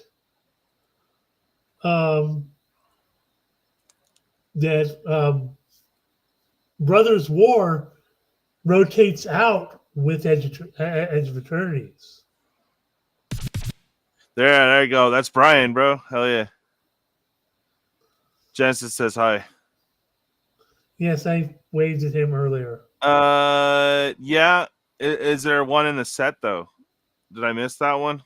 Maybe the leaks. I mean, I know that there's the one Black and X that you remove stuff and you pay life for it, and if you pay 6 life, you bring some stuff back from the graveyard. But I don't think there's anything else. Yeah. There's a lot of removal in this set. I mean, we got Rakdos removal, we got Dimir removal, we've got removal, lots of removal in black, lots of removal in white.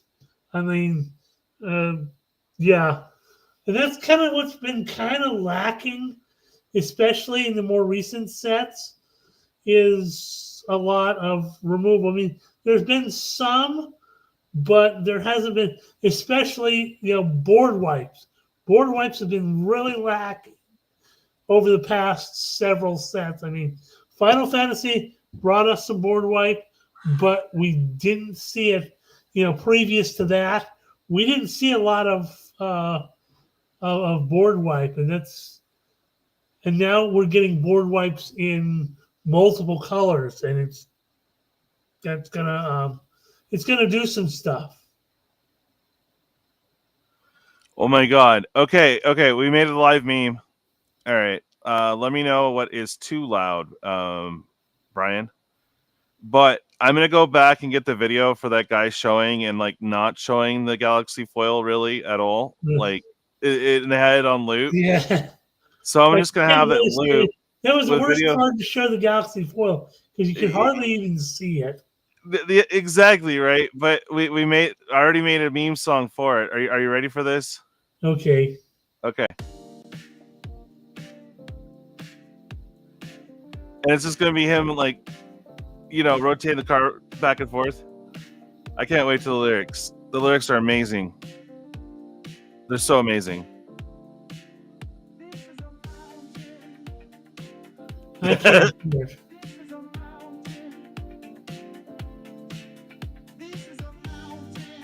This is a mountain.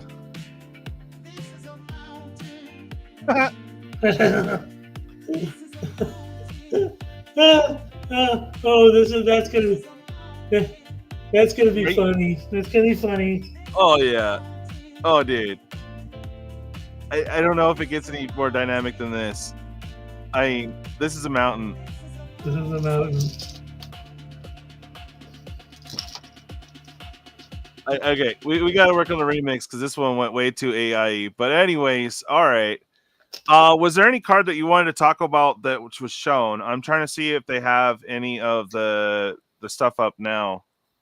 The Baloth was really cool. I love when that showed up. It was like, what the F is that?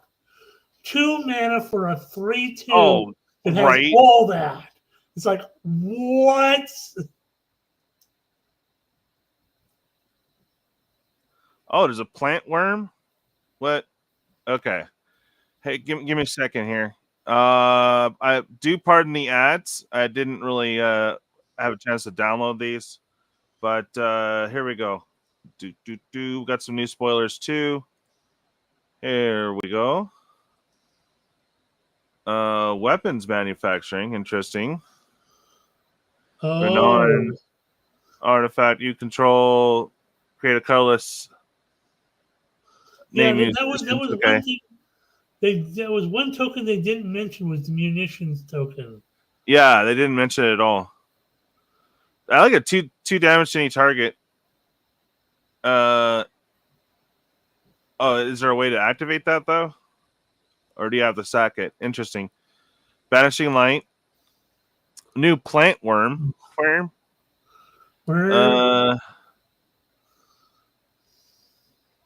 Oh, cool. All right. So you can put counters out. That's a new friend to Bristly for sure.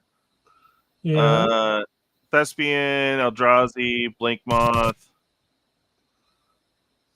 We got Sir. Yeah, Decode. The Bygone Colossus with the Warp 3 is really good.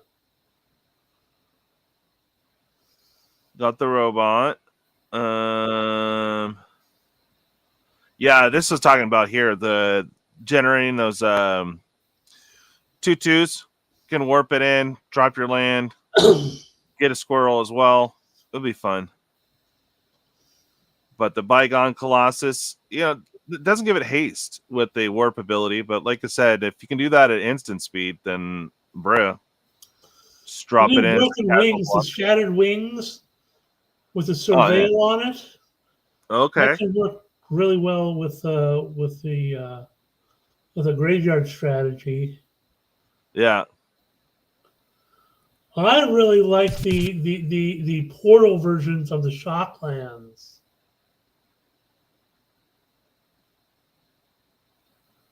Bonus sheet still. Wait, who? Just got who in the FF?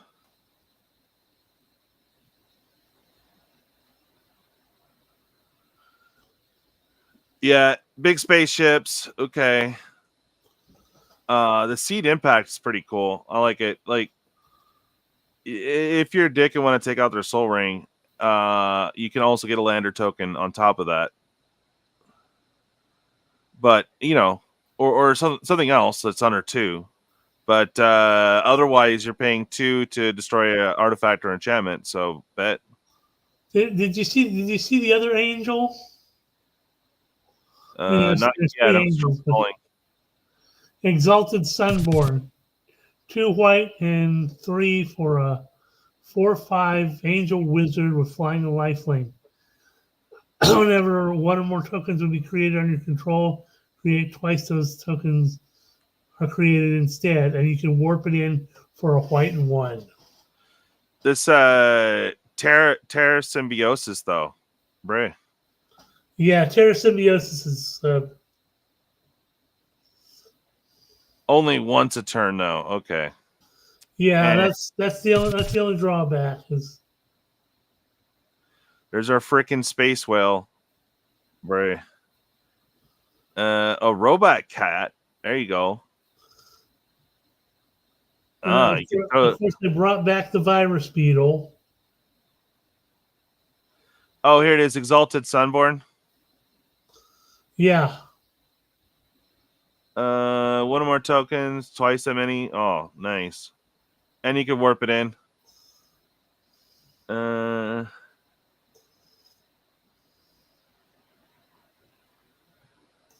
Okay.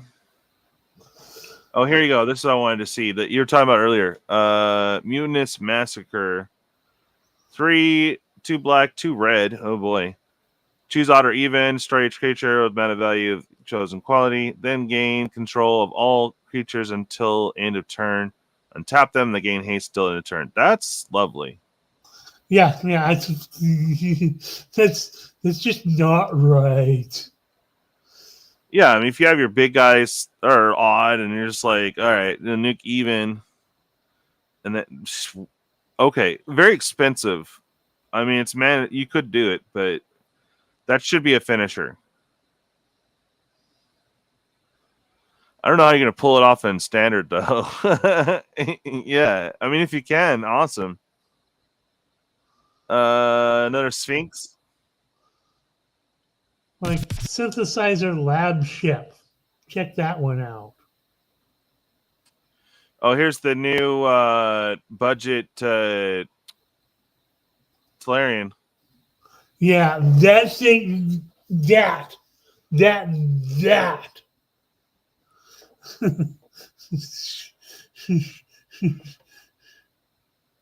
Yeah, I mean, you can actually get this online with the robot combo thingy they showed you. Because if you could tap them both, boom, Yeah. you have like 18 in, and then you're golden. Wow.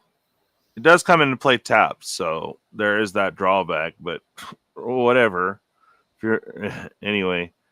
I like that we get a new Legoif. I'm like, yay. And it's an elemental. That you own in exile. Interesting. Thrumming Hive Pool. Okay, here it is. This is the artifact. So pretty much free. Give him double strike and haste. Beginning of your upkeep, you create 2 1/1 sliver creature tokens. That's the big artifact there. Yeah.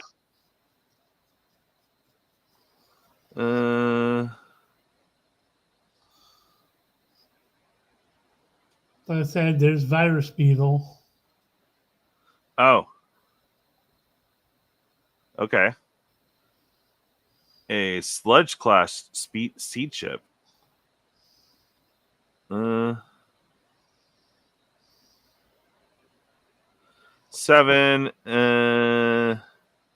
Oh yeah, there you go. Free casting if you can get up to 7. Not too hard to do in green. Yeah. And then they have this tiered battle cruiser. I mean, it's so funny though. Like this couldn't be your commander. You have to do a unique one. Yeah. But you can literally have battle cruiser commander. Bruh.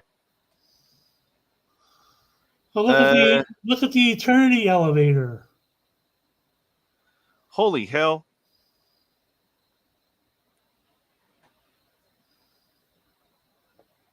Ooh. X is the amount. What?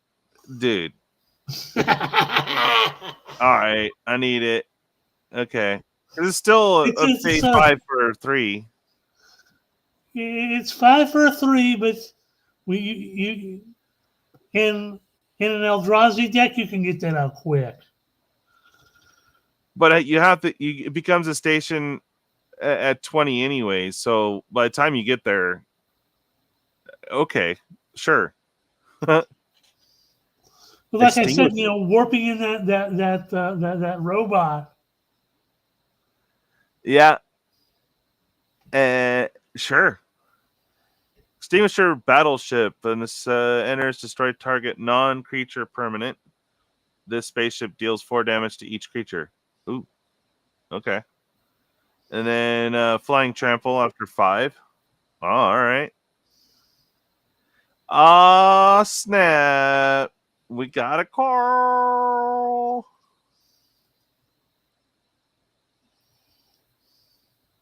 Very delayed Carl. Carl! Carl! Carl! Carl! That's right. Coral the Void. Oh, yeah, baby. Yeah. Chant creature control attacks. Put target creature card from a defending player's graveyard in the battlefield under your control. Tapped and attacking. Nice. Beginning of your end step, sacrifice this aura unless a non-land permanent left the battlefield this turn or a spell was warped this turn. Nice. So you could warp and then avoid sacking this, but yeah, there you go. Doesn't say that you give it back though. Really? Interesting. 0-point ballad. Yeah,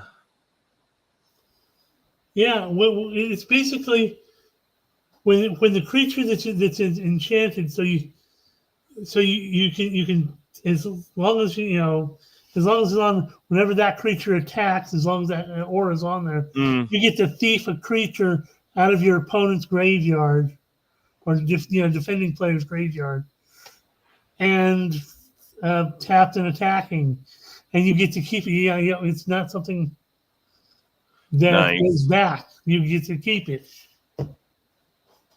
Very nice. Oh,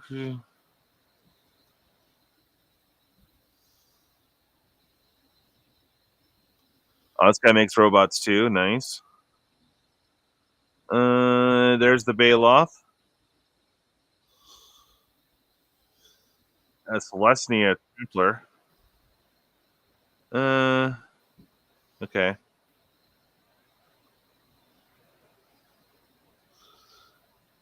Yeah, that's going to be in a Celestia deck. That thing's going to be fun to deal with.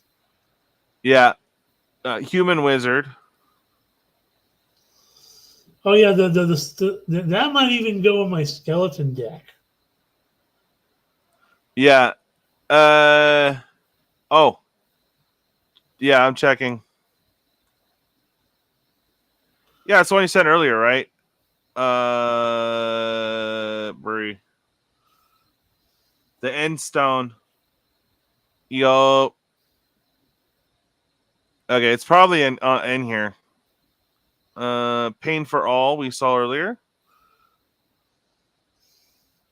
Yeah, Pain for All is evil. That's just... Yeah. Bruh. Throw us on that 9/9 robot real quick. Oh. No, this needs to go on in my Dragos or my Dinos. That'd be stupid. Because you imagine if you get damage, it does that much damage, and then damage on top of that. If I had the Wrathful Dino or the Wrathful Young Drago, Ray. Hey, Yeah. Sunset Sabature, we saw that one. Which I don't get, but okay. But yeah, you hook up opponents with some counters. Oh yeah, maybe goad them and then load up. Here's you're goaded. You don't attack me, and here have some extra counters. Yeah, that works. Oh, and he's a 4/1 too. Oh boy, like, and Menace. Okay, scheduled Starforge. Okay, X artifact. Okay, activate only the sorcery for 2. Interesting. And then 5, you could make a token. Nice. Oh, this is the Yeah, I late told you charm. about this one, the Arch Enemy's Charm. Ah, okay. I like it. Exile target creature or planeswalker. Usually it's 4 in black to exile and an instant speed. Nice. Return 1 or 2 target creature or planeswalker cards from your graveyard to your hand. Sweet. And then put 2 counters on target creature control. It gains lifelink until end of turn. Ooh, I needs it. Right. This is good. I'm not gonna lie, it's good. Oh, the synthesizer lab ship. If you're not running that in an artifact deck, you're stupid. Oh,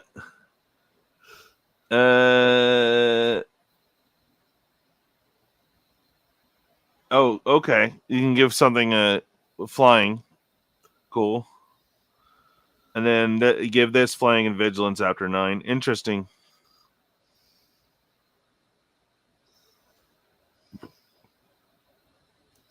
Beyond the Quiet. Yeah, that's another white removal. And it's exile at 5.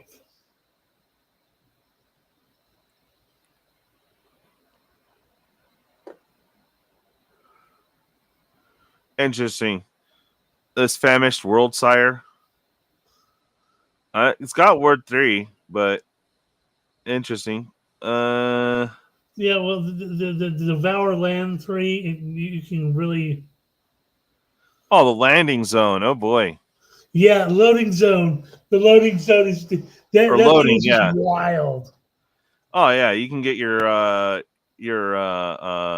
budget Gaias on, like, super quick. It's a budget that robot season. twice. You can pretty much like instant do it with the one robot. Interesting. Oh, space-time anomaly. Yeah, that thing is nasty. Oh, dude. Well, the Hope Epstein that we got in Final Fantasy cares about, milling and life totals. Oh boy. We got the Acolyte here. Lifelinker for 4. For 4. Okay. Do a comment, draw a card, lose a life. Getting your instep if non-land permanent left. All right, another token creator. Nice. And it's a cleric, so you can do all sorts of cleric-y things too. That's true.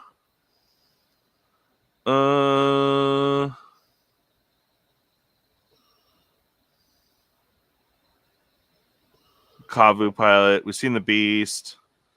I'm trying to see if that artifact's gonna pop up here. Lavarl Scoutlander. Okay.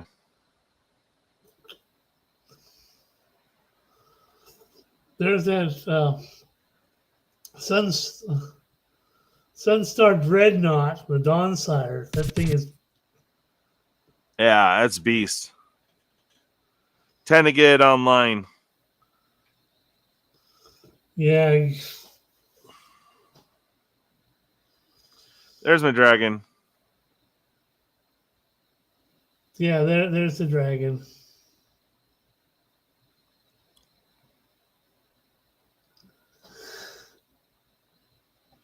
I don't know the bonus sheet so far. It just doesn't seem that exciting. There's a couple good cards, but nothing that's like ooh.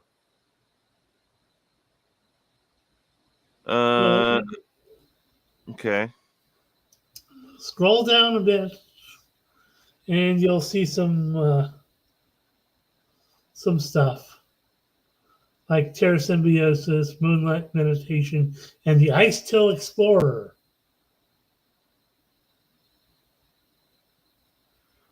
There's the command bridge.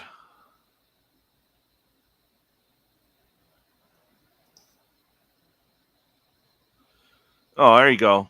We're gonna get the planet online. The void. What was I looking for?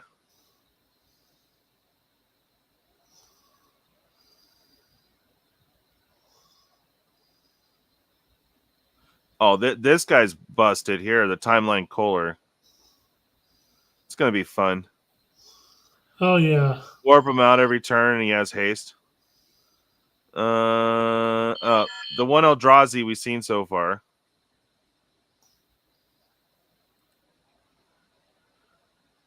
So he actually plays into his warp. Man, talk about fuzzy cam. When this creature leaves the battlefield, draw a card. Then you may put a permanent card with mana value less than or equal to the number of lands you control from your hand to the battlefield tapped. We talked about this one before, but the Warp 4, very nice.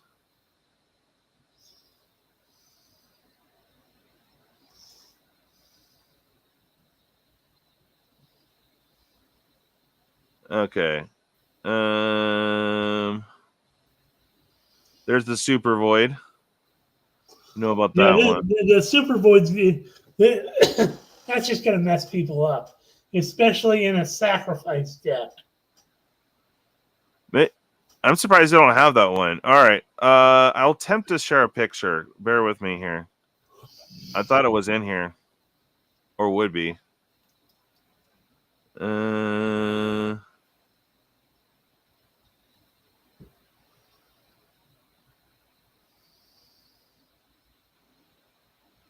Oh, doggo.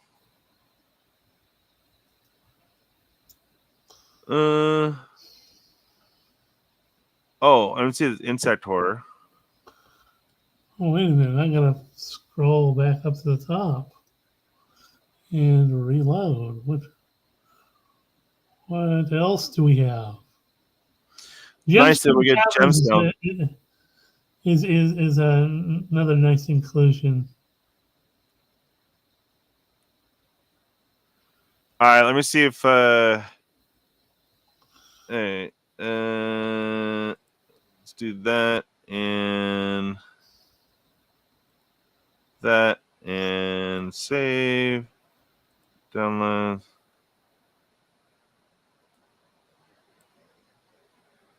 Okay.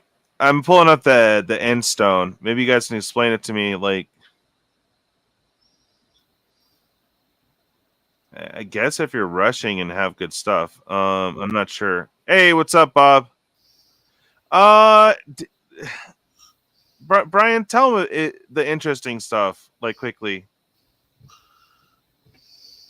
Oh, yeah, there you go. Sunstar into Brash Tanter or Phyrexian Vindicator. Ooh. Yeah, that's going to be interesting. Okay. But, they talked about the Baloth. But one of the things that really... damn it. Is like, the Bygone Colossus, which is it's 9 to cast, but you can warp it in for 3. So you can tap it to do all sorts of crazy stuff with.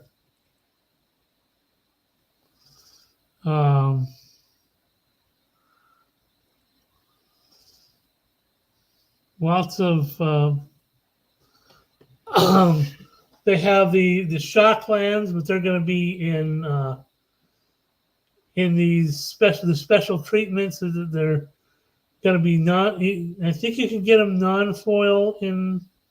I couldn't catch all of it because of the way they talked. They just weren't talking. They were talking really fast. but these portal versions, I know that there'll be foils of those. I think they're going to be exclusive collector versions for the Shocklands. There's also this terminal velocity, which is 2 red and 4 for the sorcery that says you can put an artifact or creature card from your hand onto the battlefield and gains haste, and when it leaves the battlefield, it deals damage equal its mana value to each. Now this thing makes sense to me. The end step, you can sacrifice.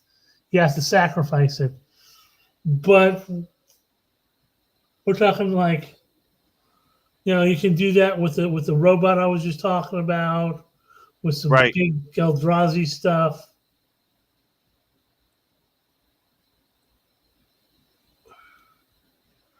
Yeah. Okay. So your life total is going to be 10 in standard, but in commander, okay.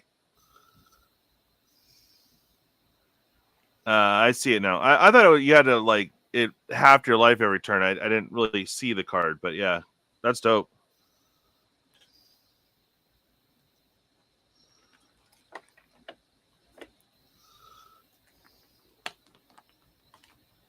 Alrighty.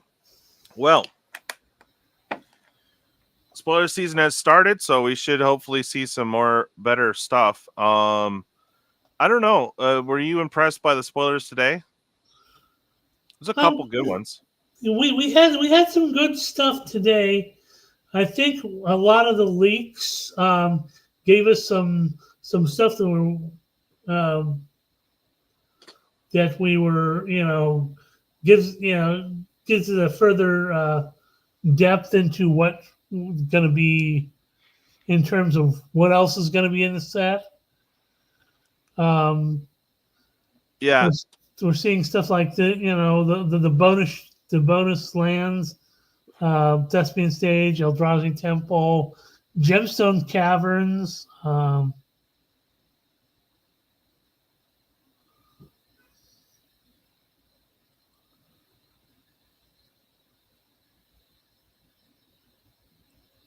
It's just there's just a lot here that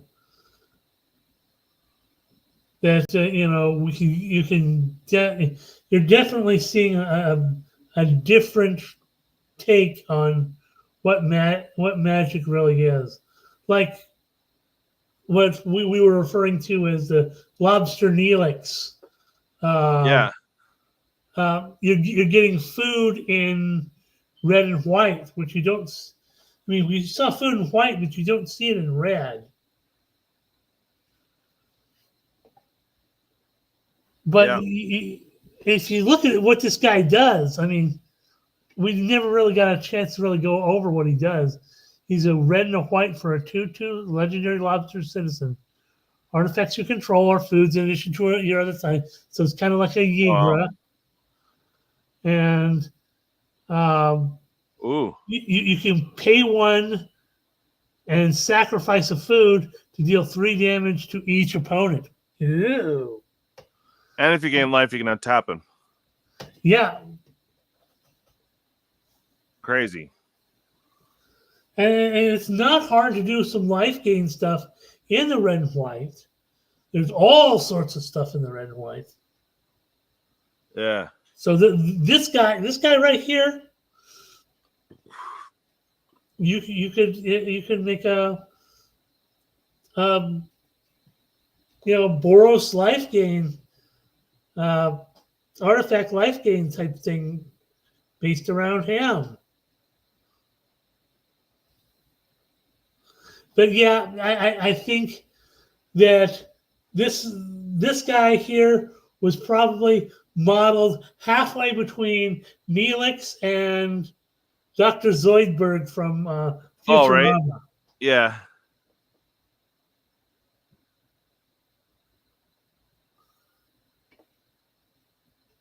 So yeah, they took a lot of there was a lot of things they pulled from to put this set together. It wasn't just some crazy random space stuff. They took a lot of different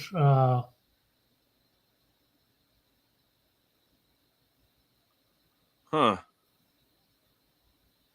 So which land are we getting here? Because I see Gruul. Usually that means there'll be Rakdos too, but do they mix them up? Or am I tripping? we got Gruul, Boros, Dimir,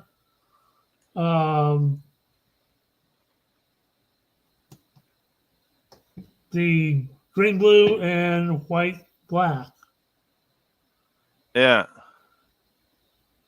Does it seem off to you, or is it just me?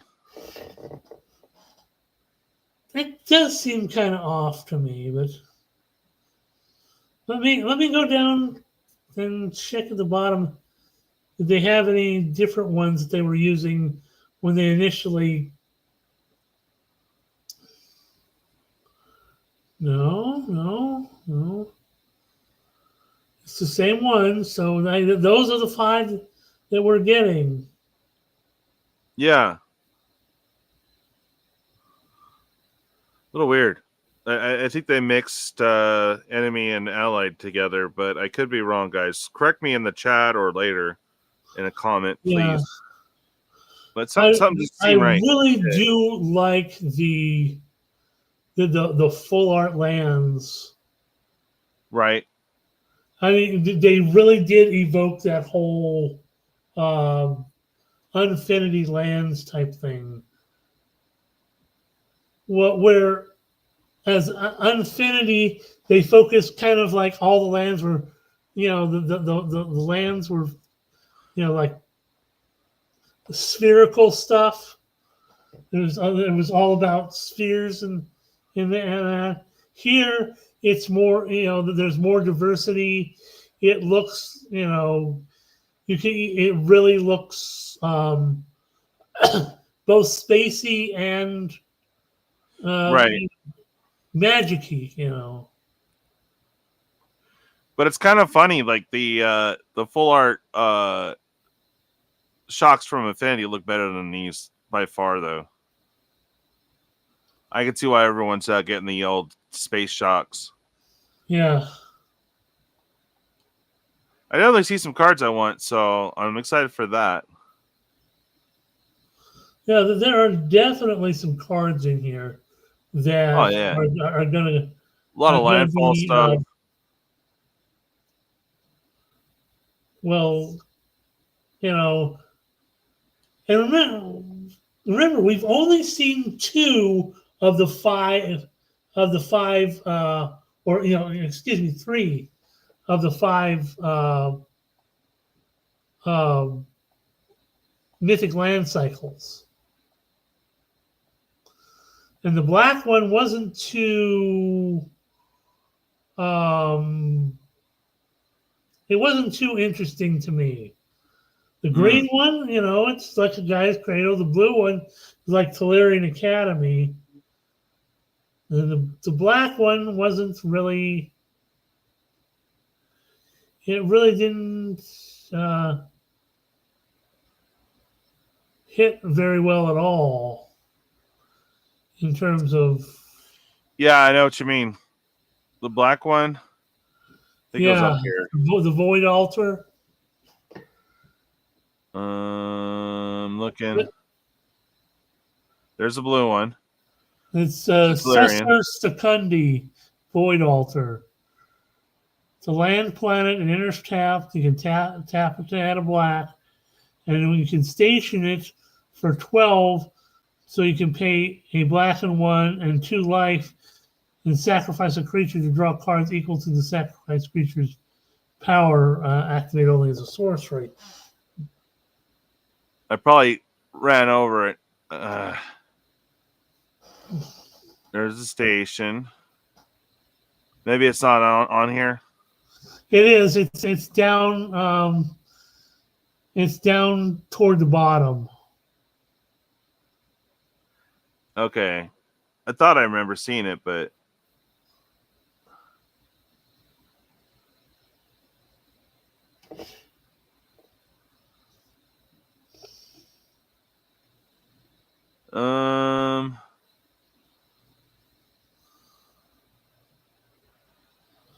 It's right below vote there out. it is.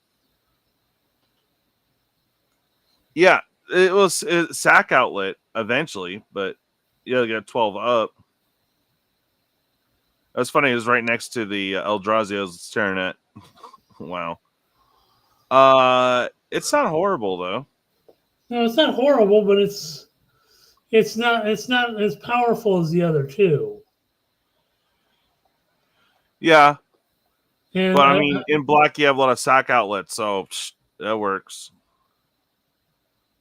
Like I would throw it in my squirrel deck or I really rats. want to see what the red and the white one are. Right, me too. Alrighty.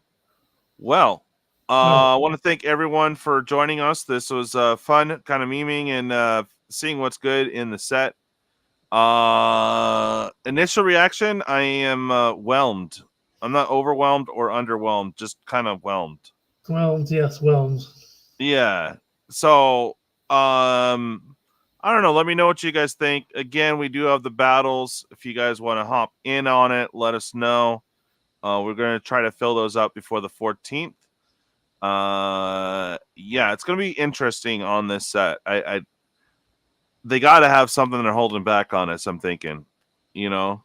Yeah, they've got to be holding back on us on something. Something.